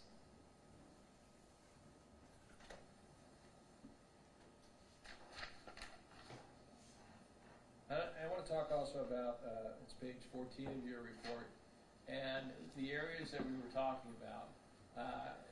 What constitutes the areas that you defined here for this collision? I defined it based on what looked to be visually distinct type of evidence, where it would either begin, end, and also in conjunction with the movements that occurred throughout the collisions, either an impact or some other type of change. So looking at area 1, that would be the initial. Yes, Impact area area. 1 is the initial between the Freightliner and the Nissan. And you indicated that corresponds to the GPS locations. Yeah, very closely. And area 2 would be what? That would be where the Nissan then struck the rear of the van hool. And so area 3 would be what?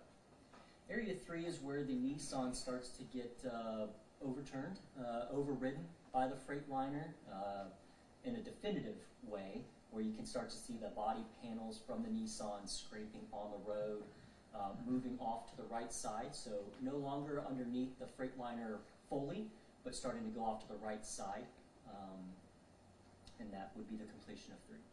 And area 4?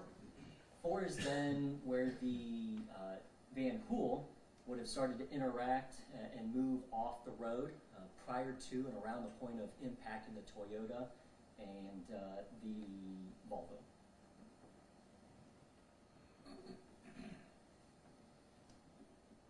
Can you determine from what we've discussed so far whether or not the Nissan Murano was tailgating the van hool bus? Tailgating is definitely subjective, but there's nothing in here that indicates what I think people might call tailgating. Would that be the relative closeness of following? doesn't appear that that's the case here. Correct, and especially when slowing down, you naturally get closer to a vehicle when you're slowing down because you're going slower. As you increase your speed, you need to have more distance. So there's nothing that strikes me as abnormal. And looking at B underneath it, the Yeah. continuation of Area 4, and then Correct, so there's a little bit of overlap just so you can get bearings on here. There's that large square piece in the middle of Area 4 in Figure A. And then in B, that same square piece is visible in almost the middle of that also on the right side of the photo. And so then there's a continuation into Area 5 and 6. Area 5 being tire marks that show the post-collision impact of the Highlander after it struck the rear of the Volvo trailer. And then Area 6 are a set of dual tire marks from the Volvo after it was impacted and pushed.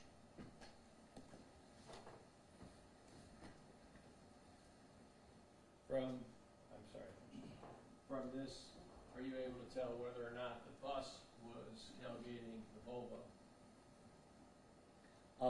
The bus tailgating the Volvo, there is a good distance in between where the bus was struck and where it would have struck the Volvo. So if someone was to have suggested that there was some tailgating going on and panic braking, the objective evidence wouldn't lead to that conclusion. Correct.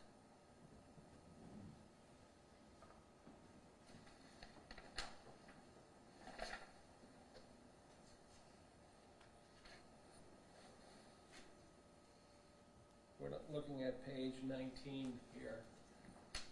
You have highlighted in A and highlighted in B certain items. What did you highlight here, sir? These are tire marks. In A are the tire marks that lead up to the Toyota Highlander at final rest from the right lane, which matches up that it was in the right lane when it impacted the Volvo trailer and then moved off and rotated to the left lane. And then in B, sets of dual tire marks that are curved in nature. They're at that point next to the Van Hool, but when looking at the sequence of events, match up to where the Volvo would have been when it was impacted heavily by the bus.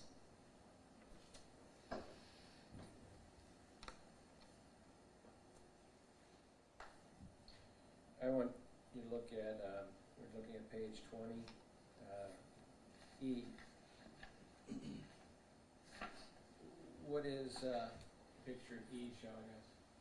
E is the Freightliner power unit at the tow yard. It is up on a trailer. They did not take it off at the tow yard. And this is a photo from the passenger side with most of the frame in view. I think a little bit of the tail end is cut off. And the yellow line? Yellow line is what I drew in to trace the frame rail of the Freightliner to show the curvature of that frame rail. And would that curvature have been caused by the collision we're talking about? Yes, the collisions would have severely caused that to be bent.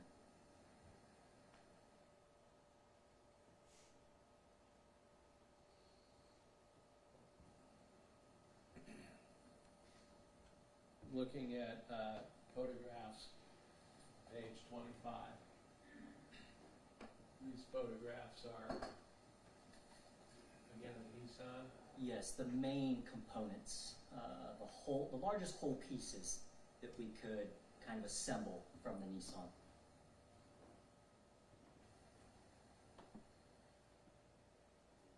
I'm going to show you page 26.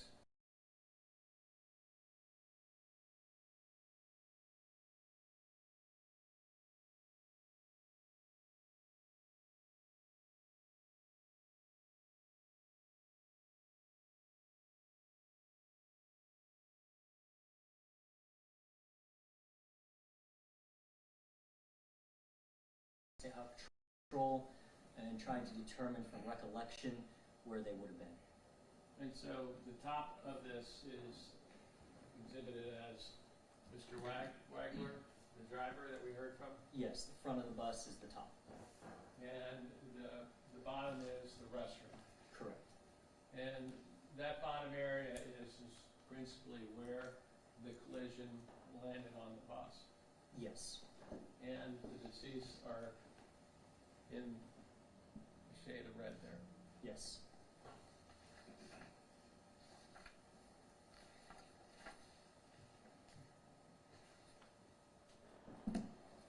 The actual pictures inside the bus, I think this is some of the pictures that Trooper Hensley had taken. Yeah, that's there could have been multiple people involved with these pictures. Some of these I know are from me with the UAV, such as D and E. Those are at an elevated position. And then some of the others could have been the UAV or terrestrial handheld. But they help truly and accurately depict Yes, how this appeared on this particular day. they do. And you did imaging of the bus? Yeah, so taking the photographs from the UAV flights and processing those in Pix4D created a 3D point cloud. That's 3D imagery of the vehicle. And then this is actually the model that comes out of that, just to give it a smoother appearance.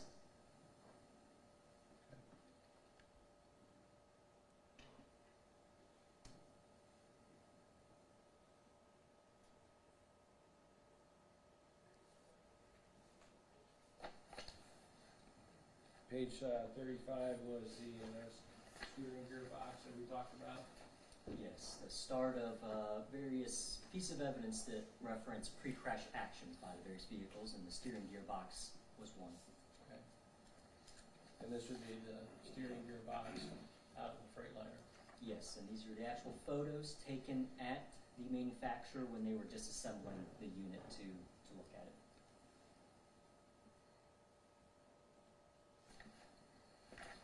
Looking at page 36, we had a lot of back and forth yesterday on the Freightliner electronic logging device. What do we have highlighted here?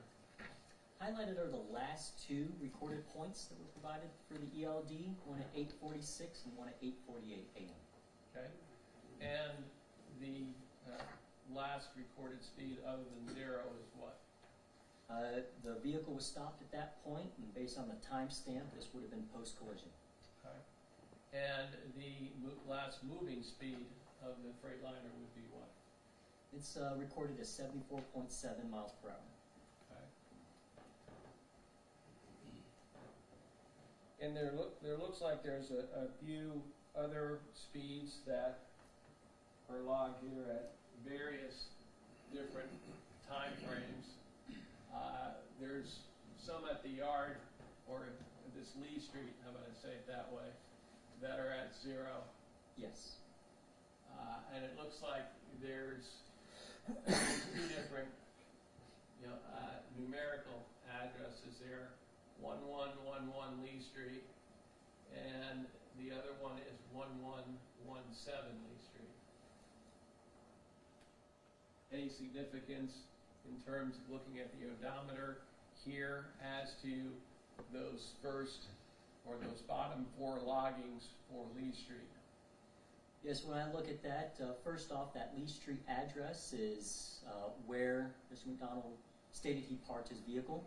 As far as having two different values, obviously can't answer exactly for how J.J. Keller comes up with the address, but generally, I think we all understand from GPS devices, Google Maps, your location is not always pinned in an exact spot all the time. There's movement based on what the device is receiving and how it's calculating your location. And so those two addresses are essentially next to each other, right around the same area. It could be due to that, or it could be minor movement that didn't record a speed. Okay. There's a low number, looks like 38.6 on the ramp. Yes. And the high number appears to be on I-70 at 825 at 75.2 miles per hour. Yes. It's kind of a silly question, but I think it came up. We don't average all the speeds that the defendant was doing to try to figure out his speed at the time of impact, do we? No. My understanding is this is taking its data directly from the ECM, the odometer reading, the speed reading, the tachometer reading. It's just reading what the vehicle is putting out. Okay, so at 38.6 miles an hour on the ramp, that would have absolutely nothing to do with what his speed would have been 74.7 miles later on at 846 on I-70. Correct. You wouldn't average them or anything else?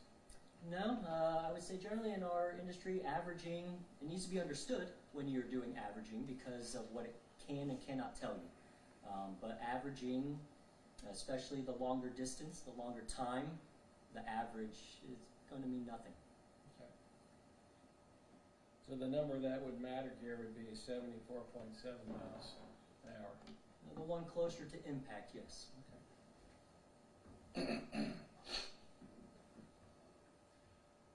We already talked about the Nissan speed.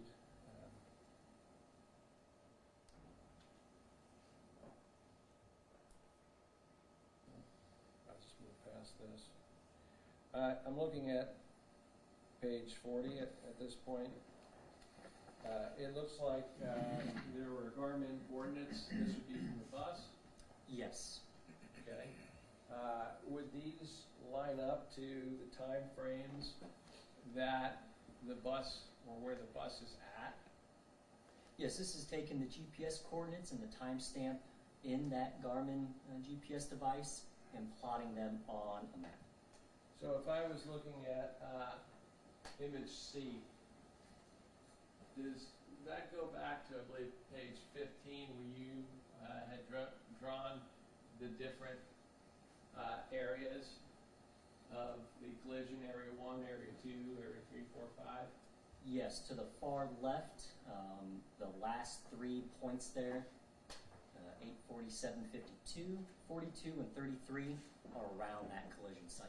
So the Garmin device appears to mirror the information that was provided from your readout Yes. over the course of the trip.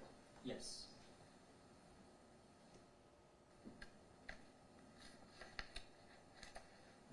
Let's talk about everyone's favorite topic, traffic cameras. ODOT has traffic cameras. Yes, they do. Talk to me about the whys. Well, and I don't work for ODOT, so I'm sure they could give exact reasons for exact locations, but in general, traffic cameras are there for understanding traffic conditions.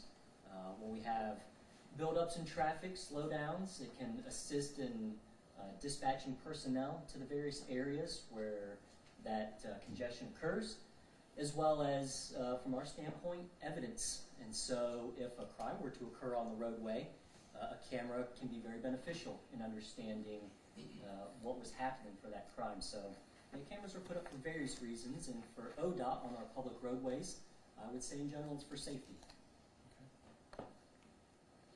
Looking at page 42, this camera seems to be located in Interstate 70 at State Route 37.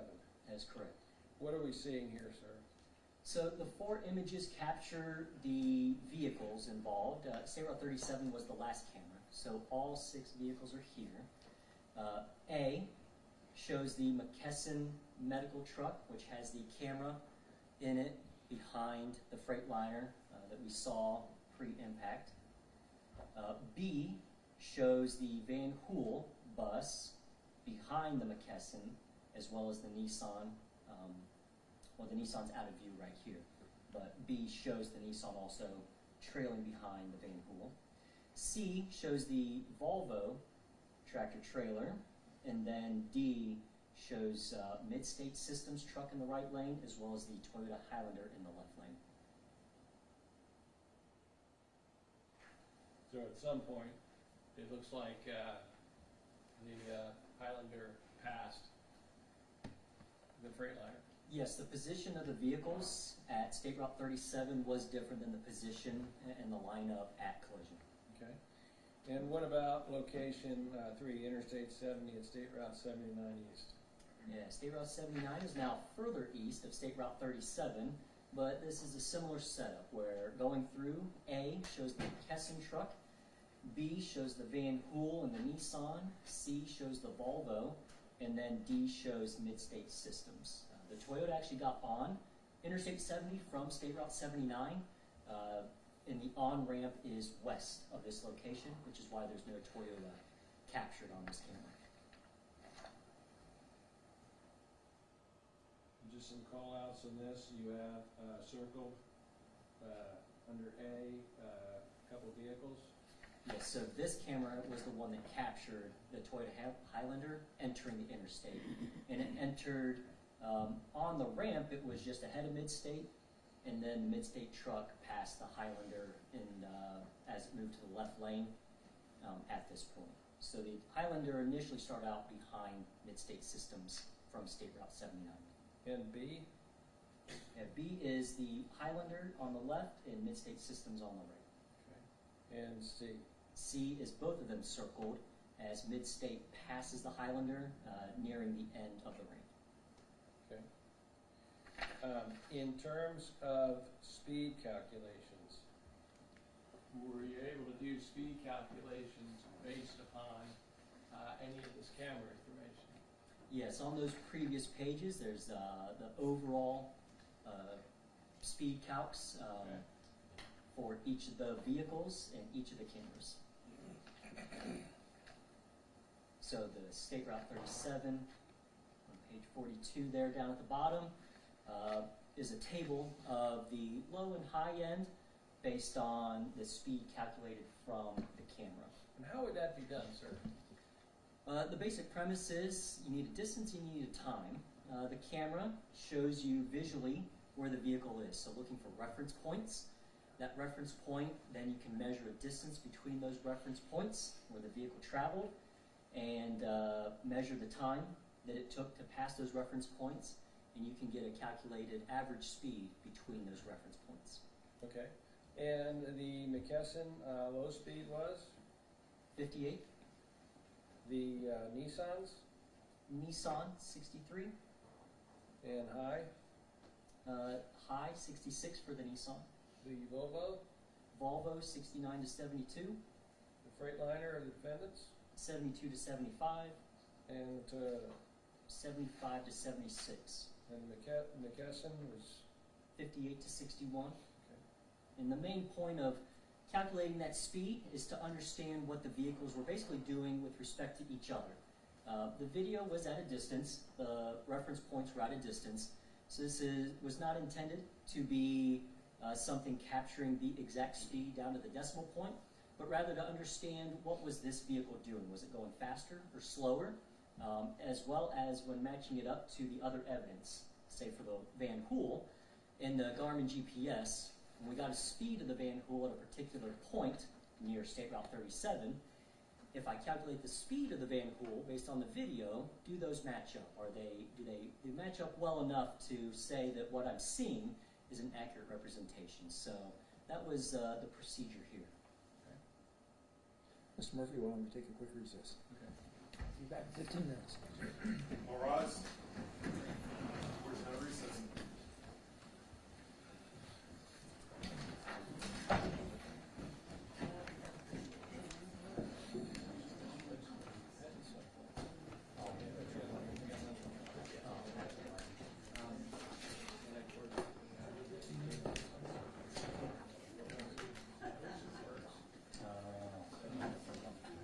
No, we can't turn it off. Brought in, sorry.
Yeah, He doesn't give a shit about anyone but himself. If you're sitting with him, we'll be out.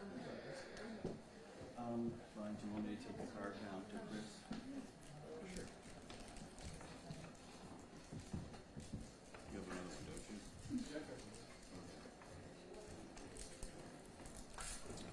Yeah, I was listening and I was like, all of a sudden I don't know anymore. Steve. I thought Steve. it was that one. Hold on a second. Oh. What? You put on? Yeah. Yeah. He's in a car or something. Oh.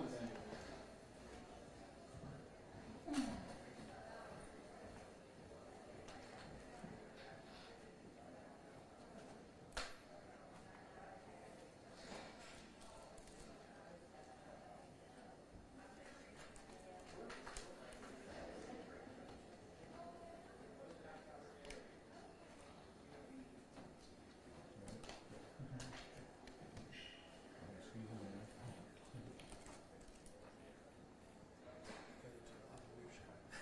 What? Yeah, yeah, yeah. I thought the bus driver would be more. Yeah, no, I am. Just better testimony. Just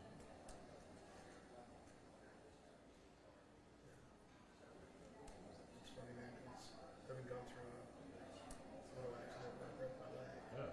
Were you here? when that happened? I think I had before I just got here. I was like, and then I heard that he lost his leg. Yeah. So limping out of here. Thank God though, man. It's like, because I've got titanium joint in my knee, titanium joint in my hip, and a rod between the two.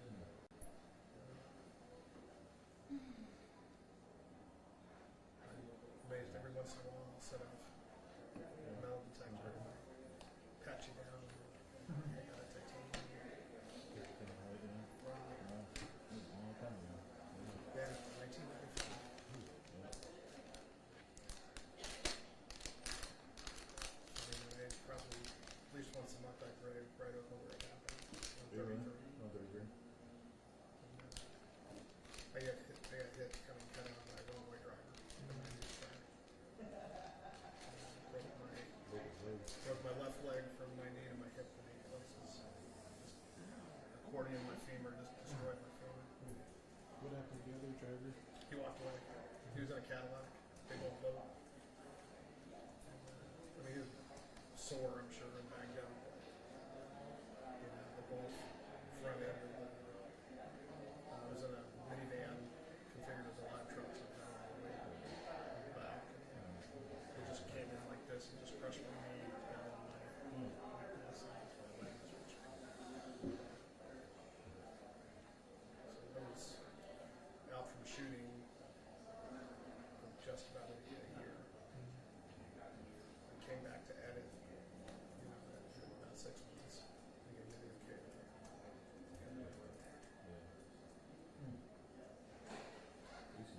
Lisa and I were just in an accident about 2 weeks ago. No, what happened? We come back from, or we're going to a shooter downtown, Broad and Grant, and going through the light, and this guy just, and I hit the brake as hard as I could, and we both saw it, we're like, oh shit, shit, shit, shit. And I just couldn't, I was so far left, I didn't want to veer over into the traffic, so I just put the brake as hard as I could and flew right in there, and both still hit. That he was at fault? He had a red light. Yeah, with a green light. I think I had a green going yellow, but I was just like, he was just going all the time. And turns out he was lift driving. Oh. He was a lift driver. So you smash, and you do that thing where you like wake up and you're like, all right, I'm okay. You okay? You're okay. All right, I'm gonna get out. I get out. She couldn't get out of her car, so we were hand in hand, but it crushed me. And I was crying to get her out. And the guy he wasn't getting out of his car, but all his entire car was black. The windows were black.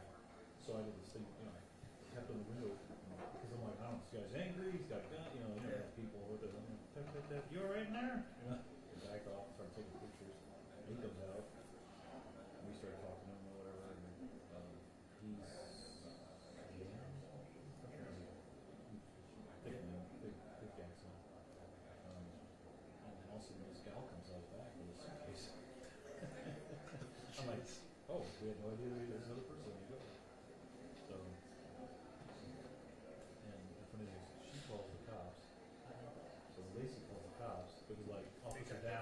Everybody starts showing up. It pays to know people. Yeah.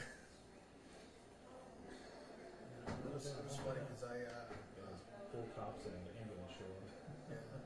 about probably 6-7 years after my accident, I was in something totally unrelated, and the crew from Madison Township that cut me out was there. And we were just talking. He was like, "Yeah, man, 7-8 years ago, like I was down on 33, and it's like, whatever happened to that dude?"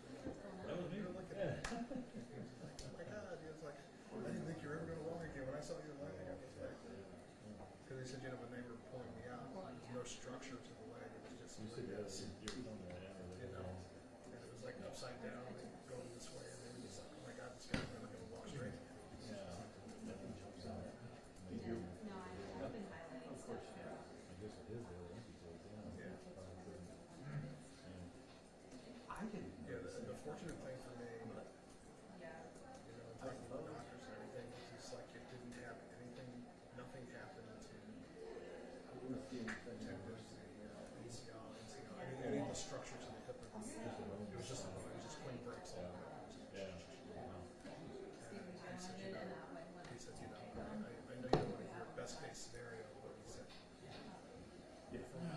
I'll probably start writing again like I did. have you ever been parked out here? Yeah. This was having problems. Is he still at the state? There's only one. Could have been Mr.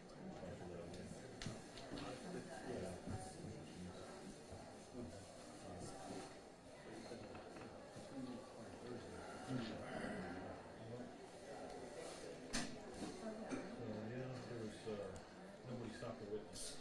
That was one of them. Can't find the camera. You know, And funny thing is, like, next week we were coming back in the same direction. I said, you know what? I tried because otherwise. Because I was stopped at the red light, you know, the church is green across from the art. Yeah. I was stopped at all the way down third. Our story was, you could see my dad was on the ledge. I guess there was like a wall and the pedal things down. So we went through Mexico. Of course, Mexico, I was still back here. I couldn't come anymore. But I'm like, I didn't think there was somewhere else with $100. So instead of all the way Should come to my neighborhood. yeah, it was like 2:33 o'clock. We had to go back to 4. She's like, I'm just going to be in here. German village. I'll show you. Okay, I'll do down third, all the way down. Because we had come out from over here. Near Mexico. We had interviewed somebody at the White House. Not even half the time I was in like urban Knox County, and I'm like, okay, what am I gonna do? It's funny, like in my townhouse So it's somewhat nice being disconnected from across the street, You know, probably within view of my ring camera. But in the when I'm not on call, Yesterday morning, I don't turn it off. I just leave it on. I mean, You you can't know, do they it. came out in the morning. It happened like at 6 but in o'clock. like when I'm in a situation like this, when I do need to be contacted, it works You me. know, he was like, he comes But out like and he when I sees go on a crash vacation, beside his car. He's I crashing. can go on social media unless I want to do Deliberating. something. Yeah. So he starts going around to the neighbors. Do you have a ring camera or whatever? Yeah. Well, to be honest, a lot I of have, times my somebody else had it back in the day. Yeah. And it activated and recorded back in the day. It was too far from mine to see that, but I saw the truck leave. It's been left out overnight, so. So he has enough evidence. He was just like, We recreated our thing, and it's a light and stop. And if you notice, like downtown, the lights go green and you don't, the red light, you don't stop. It's filled with stuff. So I looked down and said, look, so all the lights are filled and go out to the red. And ours turned green. So we turned green and come out to us. So then I went to Cleveland, and whatever. As soon as I got to the line, I turned out, I was hurry. And I'm thinking, this is exactly it. When I was talking about it, I was like, well, it was a Wednesday, and the next thing that we went through about almost the same time. yeah. Well, here's the thing. I would, if it's a he should, she should, Yeah. the insurance company, I would put my money on your lawyers. Well, they probably, with the girl that was in there, she went to ask me, "Are you okay?" She said, "Yeah, she was more worried about her than me."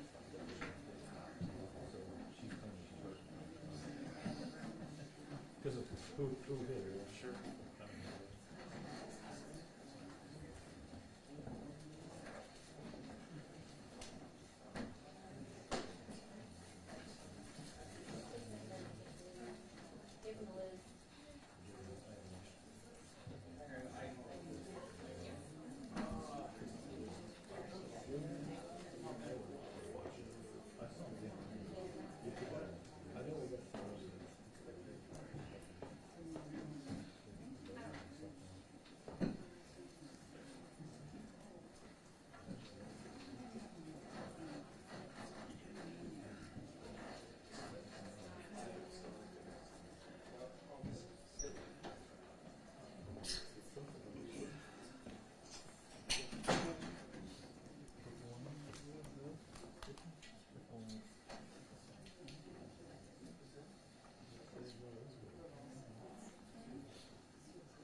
Thank you, that's it.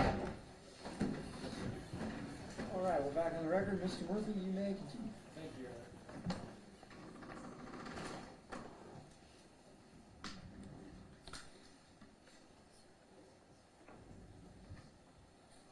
Let's talk about the McKesson video in this particular case. And specifically what I want to talk about is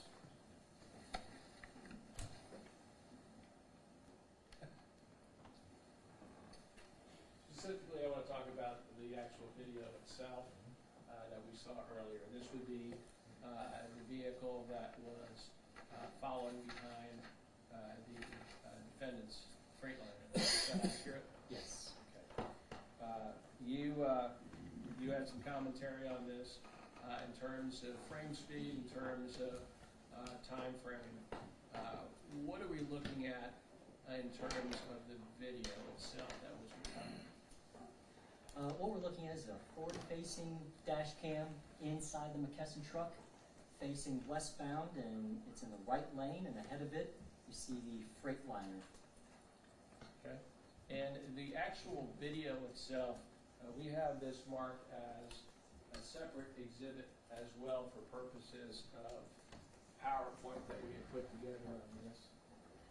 But in terms of the video itself, was it able to be determined whether or not the video frame rate lined up to, for the purposes of 1 frame per second? Yes, the frame rate was determined to be 30 frames of video per second. Okay. 30 frames per second. 30 frames per second, yes.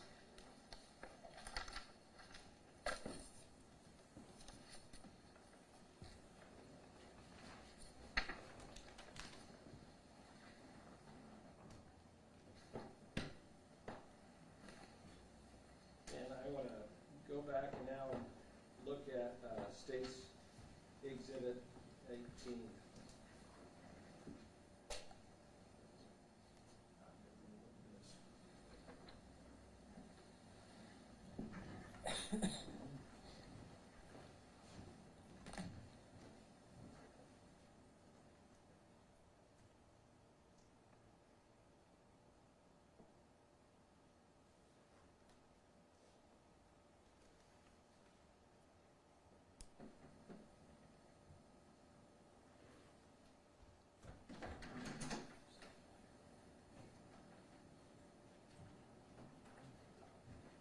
There's two here. One is zoomed and one is a non-zoom.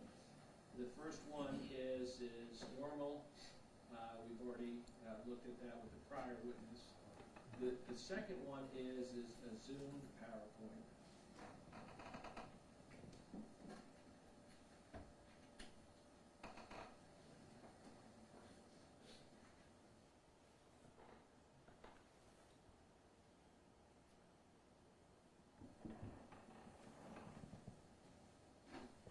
Each one of these has a number at the bottom.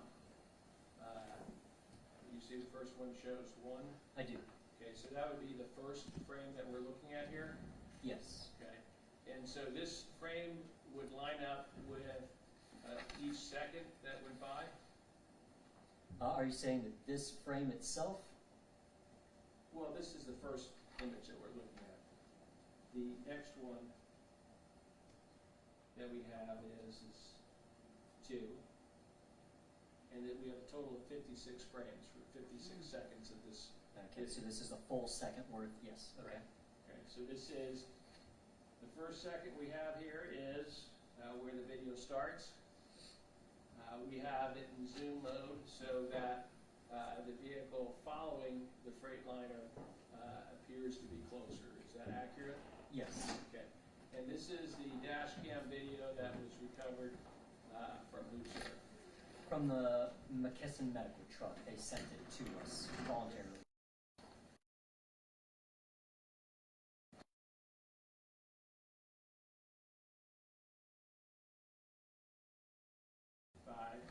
And that's, we're going up to the bridge here pretty soon. 7, 8, 9, just so we understand, assuming for the sake of argument that he is going 72 miles an hour, he's going over 100 feet for each one of these seconds. Would that be accurate? Correct. About 105? Okay. And obviously, the faster you go, the more feet per second you would go. Yes.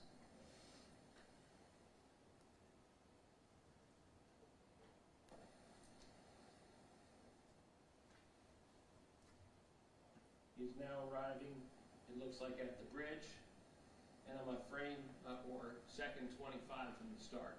Yes. Okay. Do you see the 2020 Ford Transit 350 van? Yes. That would be the van that Mr. Mans, who was here yesterday, indicated he was driving. Correct. And so that appears to be moving over the zipper line in the center from the slow lane into the passing lane. That's correct. Let's see if I can undo this.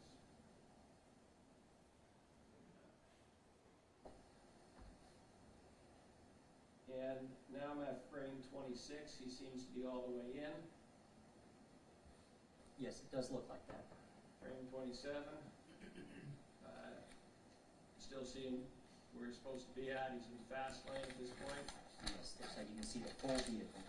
28, 29, 30, 31. We can see that the Freightliner is now, for multiple seconds, has passed under the bridge. Yes. 32, 33, 34. So around 34 seconds, we see something change. We see the van Mr. Mans was in pulling over to the center turn. I need to stop writing on this. Let me clear it. You can clear it out, yeah. Perfect, thank you. But you can see that he's going into the center turn lane at this point. Yes. And you can see something happening with the defendant's vehicle at this point in 34 seconds. Yeah, here it is definitely obvious. And 35 seconds.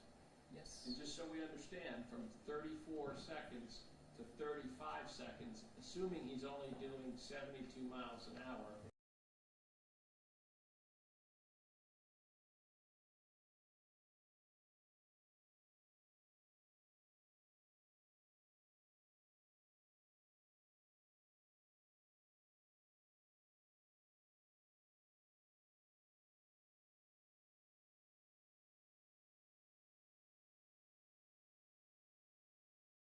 Would be over 1,000.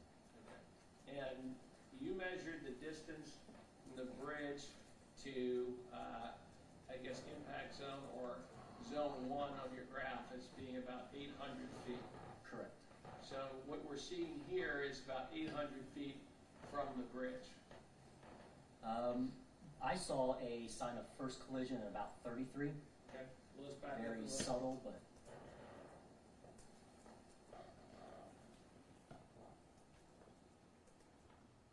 There's 32. And there's 33. yes. So what I see is essentially it looks like a cloud kind of forming around, Okay? well, a halo of sorts around the backside. It looks like the backside. If you touch that around. string, you can put a mark on it. Oh, okay. Circle it or something. Yeah, so you can see around the Freightliner, and it's a messy circle, but there's sort of a halo. Okay. So that would be the point or the area that you're saying would be zone 1.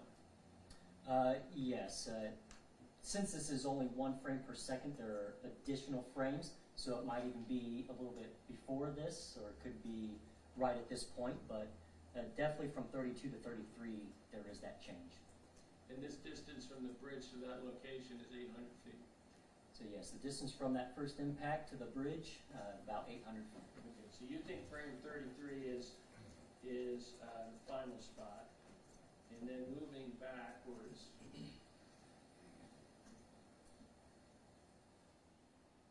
it looks like at frame 25-ish, he's at the bridge.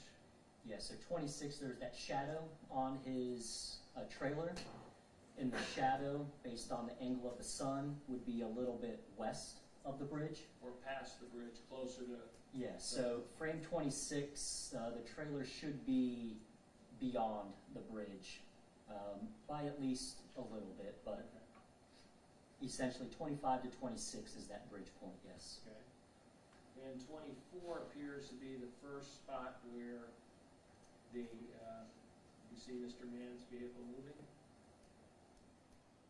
Yeah, you can definitely see his vehicle in 25 and maybe or maybe not in 24, so that would be about the point. And again, assuming that he's doing 72 and not faster, it would be 105 feet per second afterwards. Yes. Okay. Now, we've already talked about the weather in terms of there's no ice on the road. It's not raining. There's really very little traffic in this area, at least at this point. The sun's to his back. He's at an elevated position. From your review of this, was there anything that would indicate that this collision occurred because of weather? No. Okay. So would you be able to feel comfortable objectively ruling out weather as a cause to what occurred here? Yes. Okay. In terms of visibility, what would be between at frame 25 here, this is 24, the next frame 25, what would be visually in front of the defendant to the Nissan Murano? Mr. Mann's vehicle is directly in front, and then as it moves away, the next vehicle would be the Nissan Murano. There would be no other obstruction at that point? There was no evidence that suggested there was anything else, no. Okay. Nobody cut in front of the defendant's Freightliner? No.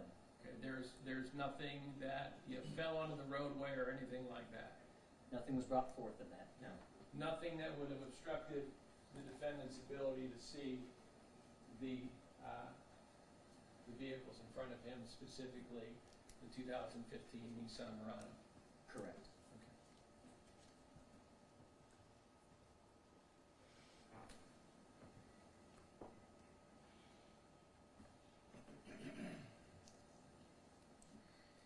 I'm looking at page 48. And apologize, I gotta switch over.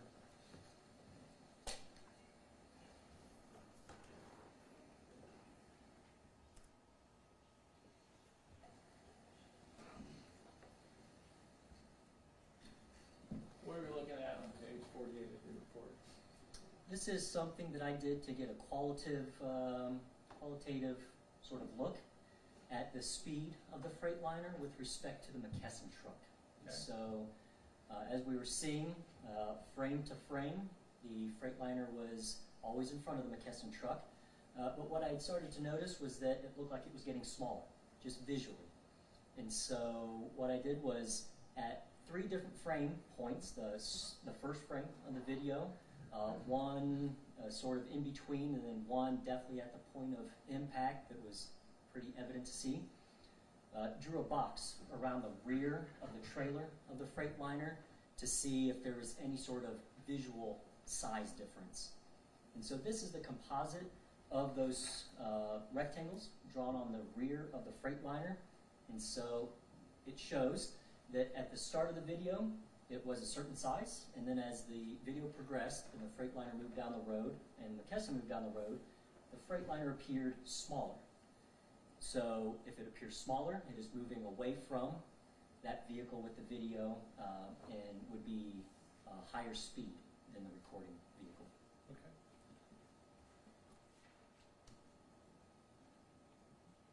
Were you able to make a determination of the speed of McKesson? Yes. And walk us through that. So based on the video that it had, this is the same thing as like the ODOT video where you need a distance and you need a time. The distance in this case would be the dashed lines on the left side of that right lane and the spaces between those dashed lines. There is a federal standard, and Ohio follows that federal standard on the length of those dashes and the spaces. And so taking those distances and using the time that was measured in between those distances, was able to calculate a speed at various times throughout that video. And what was your speed calculation, sir? It was a consistent 65 miles per hour up until the point where the McKesson truck started to slow down, which was post-impact of the Freightliner into the other vehicles.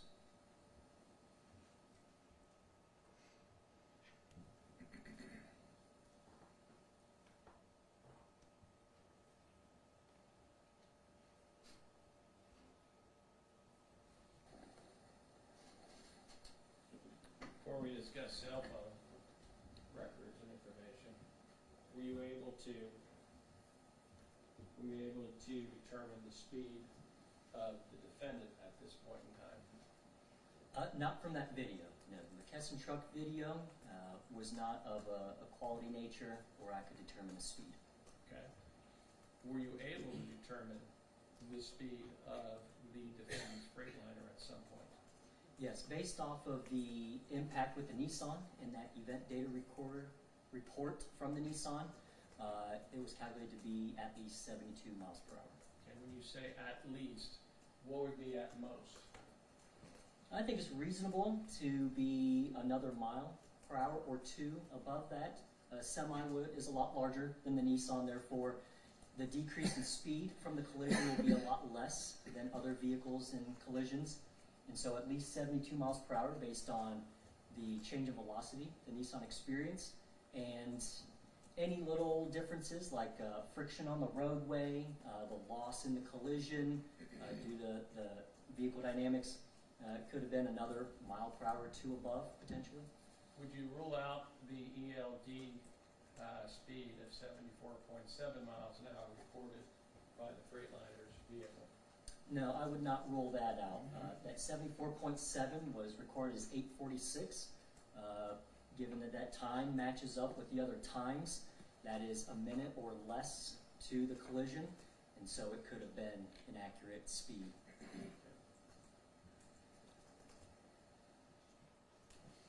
In terms of the grade of the roadway at this location, are we going uphill, are we going downhill, or are we at a flat level grade? This is essentially flat. Minor differences, I believe, at the point of collision might have been the slightest negative, but I'm talking really small. But from the bridge up to that point, or just prior to the bridge, it was actually a little bit up. So essentially flat with, if you wanted to get down to the nitty-gritty, it might have been a slightly point something something negative, point something something positive. Did you see any evidence pre-impact of the defendant trying to brake his vehicle? No, and in the photos that we previously saw, that harsh line went as far back as I could, all the way back to really look for any sign of evidence, not just right there at the impact. I saw no tire marks that lined up with the impact tire marks to indicate any braking. So basically we have almost full speed impact into the Nissan Murano without avoidance. Yes. Let's talk about cell phone records for a second. We have, and I believe it's by agreement, the cell phone records in this particular case as an exhibit, and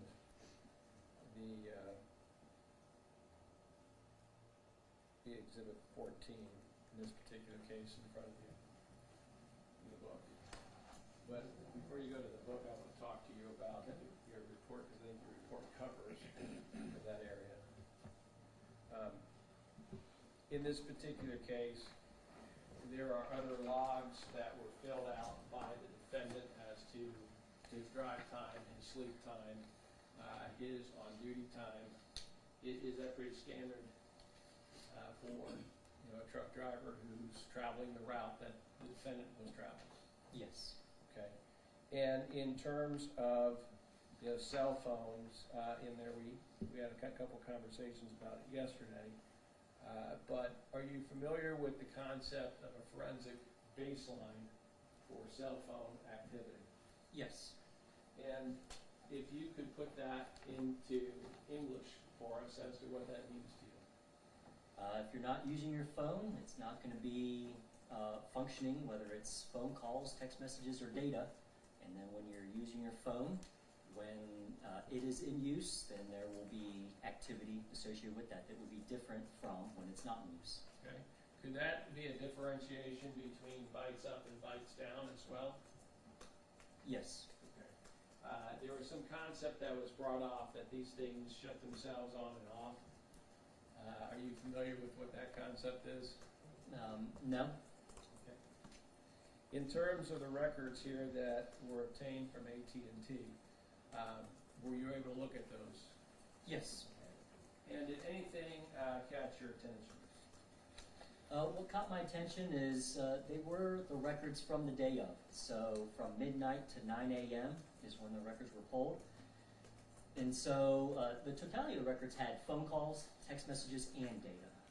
Phone calls and text messages were not recorded prior to the crash, only after the crash. And so those were not looked into any further. The data portion shows data from that midnight timestamp all the way until the time requested, 9 a.m. It actually stopped short of 9 a.m. And so this table that I put in the report is the totality of the data records provided by AT&T, just in a format that includes, I would say, a more visual, appealing look and more concise. Did you change it from unified time to Eastern time? That was one thing I did, yes. Okay. So in terms of the overnight at rest time, what kind of data is going to the defendant's phone? Very small amounts of data, and as defined by AT&T, on a, what you call a baseline, a lesser infrastructure network. So there are two different ways that they record data, and one is, as you'll see in blue, that's kind of just a normal network. That's how you get phone calls, text messages, basic functions. And then the red is their what they call enhanced phone, and that would be when you're utilizing, say, the LTE network. It's something that is more advanced, and that is how they define these two sort of data categories. So it looks like, and again, I'm looking at time frames up toward the top here, that there's a bunch of zeros in red, and there's some. Well, let's go to the top. You have, it looks like, your first Eastern time to be at looks like 12:24 a.m. Yes. And there is 0 data up, 0 data down, 0 total data bytes, and 0 megabytes of data. Yes, for the red being the enhanced phone connection. Okay. So this looks like there's absolutely nothing happening at all with the phone. Well, from the enhanced phone, the basic function in blue shows a very tiny amount. Okay. And when you say tiny amount, looks like data up is 6,308 bytes. Yes. And it looks like data down is 3,132 bytes. Yes. Total of 9,000 bytes, which is 0.01 megabytes. So that's like a nothing burger. That is small, and it makes sense for that type of connection because that is not in the enhanced connection that is required for larger data throughput. Okay. But if I'm going down and I'm looking here and I'm looking at megabytes here, it looks like it's pretty much 0, 1, 0, 0, 0, 1, 0, 1, 0, 0, 0, 1, 0, 0, all the way to about 7:33 a.m. Would that be about accurate? Yes, ending at 7:45. I was looking, actually, I was gonna stop at 7:33 here. And the reason I was gonna stop at 7:33 is that there looks like there's a change. Yeah, 7:33:45. Yeah, that first 741 in red just below that. Okay. And the reason why I'm asking is that this is time that he presumptively, according to his logs, would be sleeping or doing something other. Yeah, his statement and the logs both put him not working at that point. Okay. And then we get to 7:41, and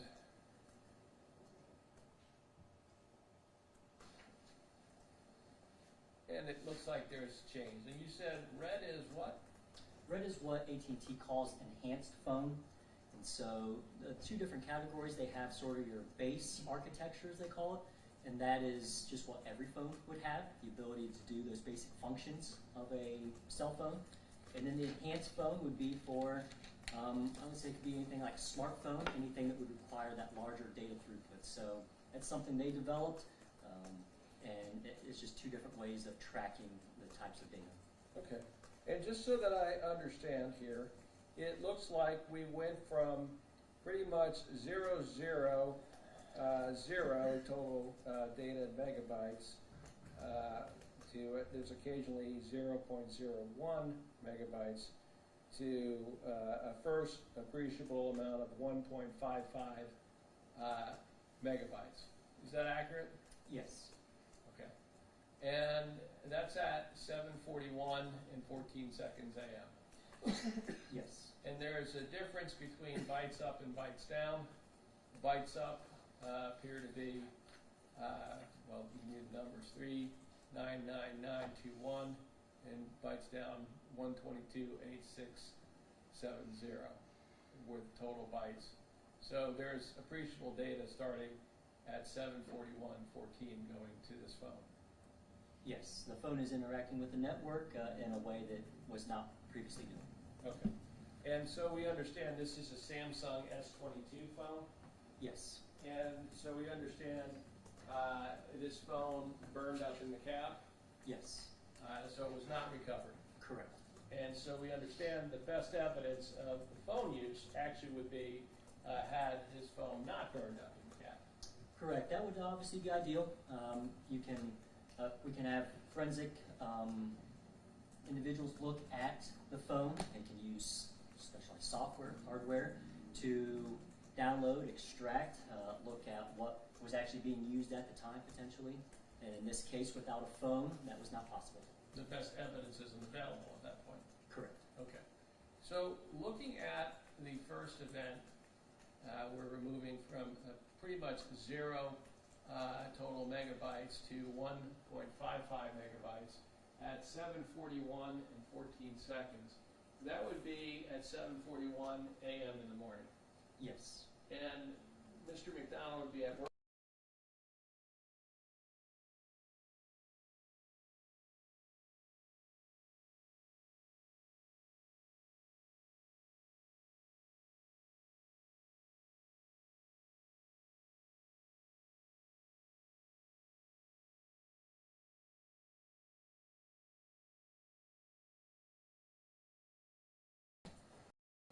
Total being used by his Samsung S22 phone. Yes. More data. The time frames are also different. But the amount of data coming through goes up, goes down, and the actual throughput can change. But the bytes up and bytes down are different amounts. Yes. Okay. And at 7:45:11, we're back to 0.1 in terms of blue conventional call. Yeah, so these, the blue and the red actually overlap because they are two different categories. Okay. It's not sequential. The blue and the red will overlap throughout most of this. Okay. So it doesn't appear like there's much activity at 7:45 and 11 seconds in the morning. Not from that blue connection, but that 745 overlaps that red. Okay. So the red actually goes from 744 to 804 at 2 megabytes. And so there is red activity overlapping on top of that blue activity. So the blue activity, again, is that sort of baseline or the lower technology of the AT&T network, and then the red is an elevated technology. Okay. And at 8:16 in AM, 31 seconds in blue, and 8:20 AM in red at 26 seconds, that overlaps, and I'm specifically now looking at the middle column.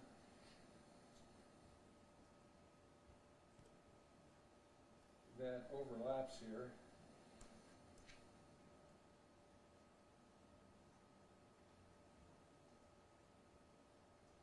I apologize, I lost my spot.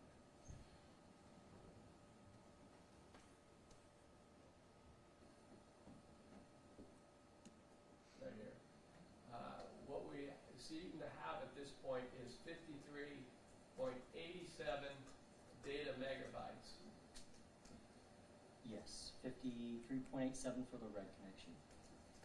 And 0.01 for the conventional phone blue. Yes. Okay. Is that significant, sir? It is an increase from the previous.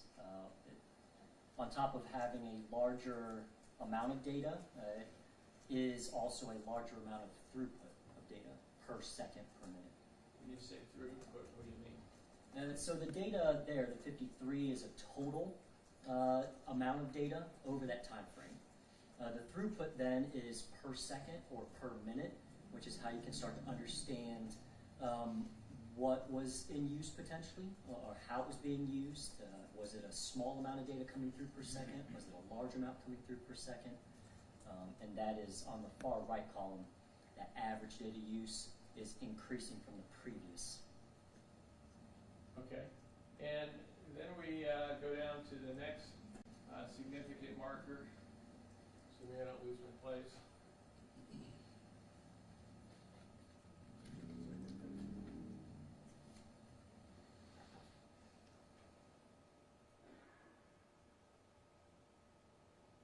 Yeah, I apologize.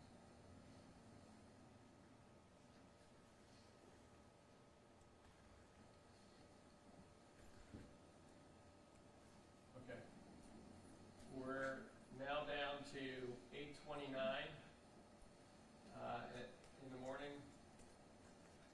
and it looks like we have 103.30 megabytes of red download data and about 0 megabytes worth of blue regular data.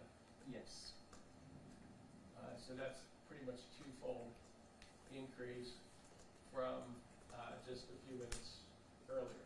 Yeah, just a little bit over, a little bit more data, a little bit less time, and so the amount coming through per second increased from that last one. Okay. And at 8:37, it looks like we have 38.61 megabytes of data. And at 8:38, it looks like we have 39.56 megabytes of data. Yes. And actually that 38.6 at 8:37 is over a lot shorter time frame, and so the throughput is a lot higher than the previous.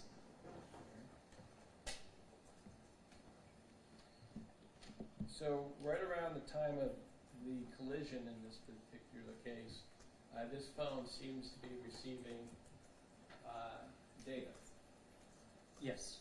and not at the bytes level, but at the megabytes level. Correct. Was there a comparison to what high definition video looks like data-wise over an average of time that we're talking about here? Yes. AT&T's own website references for their customers for understanding how they're going to be using their phone and their data plans. That about 40 megabytes per minute or so would be for high definition video, and that equates fairly well to the 8:37 timestamp of the 38.61 megabytes in just over a minute. That is also about that 40 megabytes per minute. Okay. So his phone records are consistent with him actively being or watching a video on his phone in terms of the data that's being received. Yeah, when using the recommendation or the call out from AT&T, it does match up.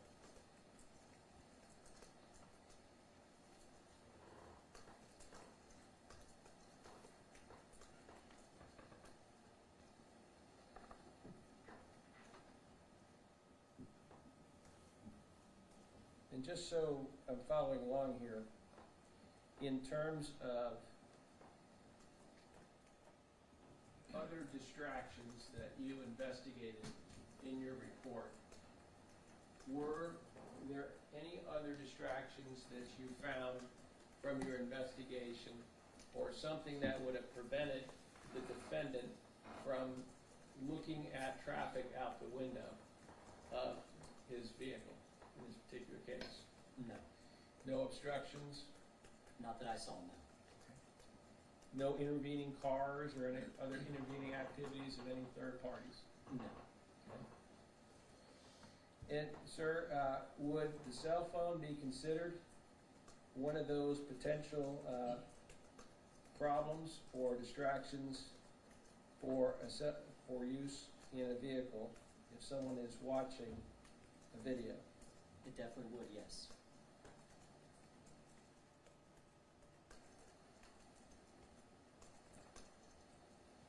You know, one of the individuals that was in the 2015 Mercury Murano was an algebra teacher. And you were talking about some pretty advanced mathematics. But I'm pretty sure algebra is about finding x. Would you agree with that? That is my recollection of algebra, yes.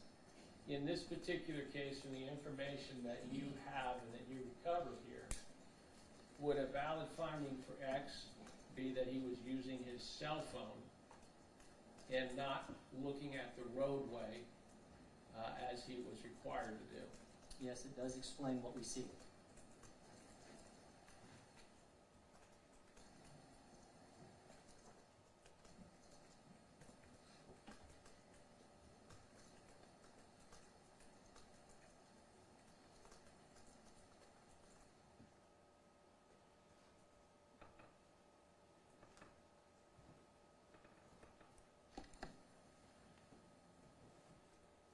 Sir, based upon your education, training, and experience, is the testimony that you provided here valid and appropriate within your terms and your training as a Reconstructionist?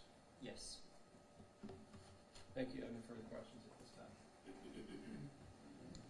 Well, I'm gonna take a lunch break. Come back, it's about 10 till 12, say shoot for 1 o'clock, we're be ready to resume. All right, thank you. All rise. There's no recess.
Yeah, I don't know. I mean, it just didn't come back up. It was warm and it was just back out of the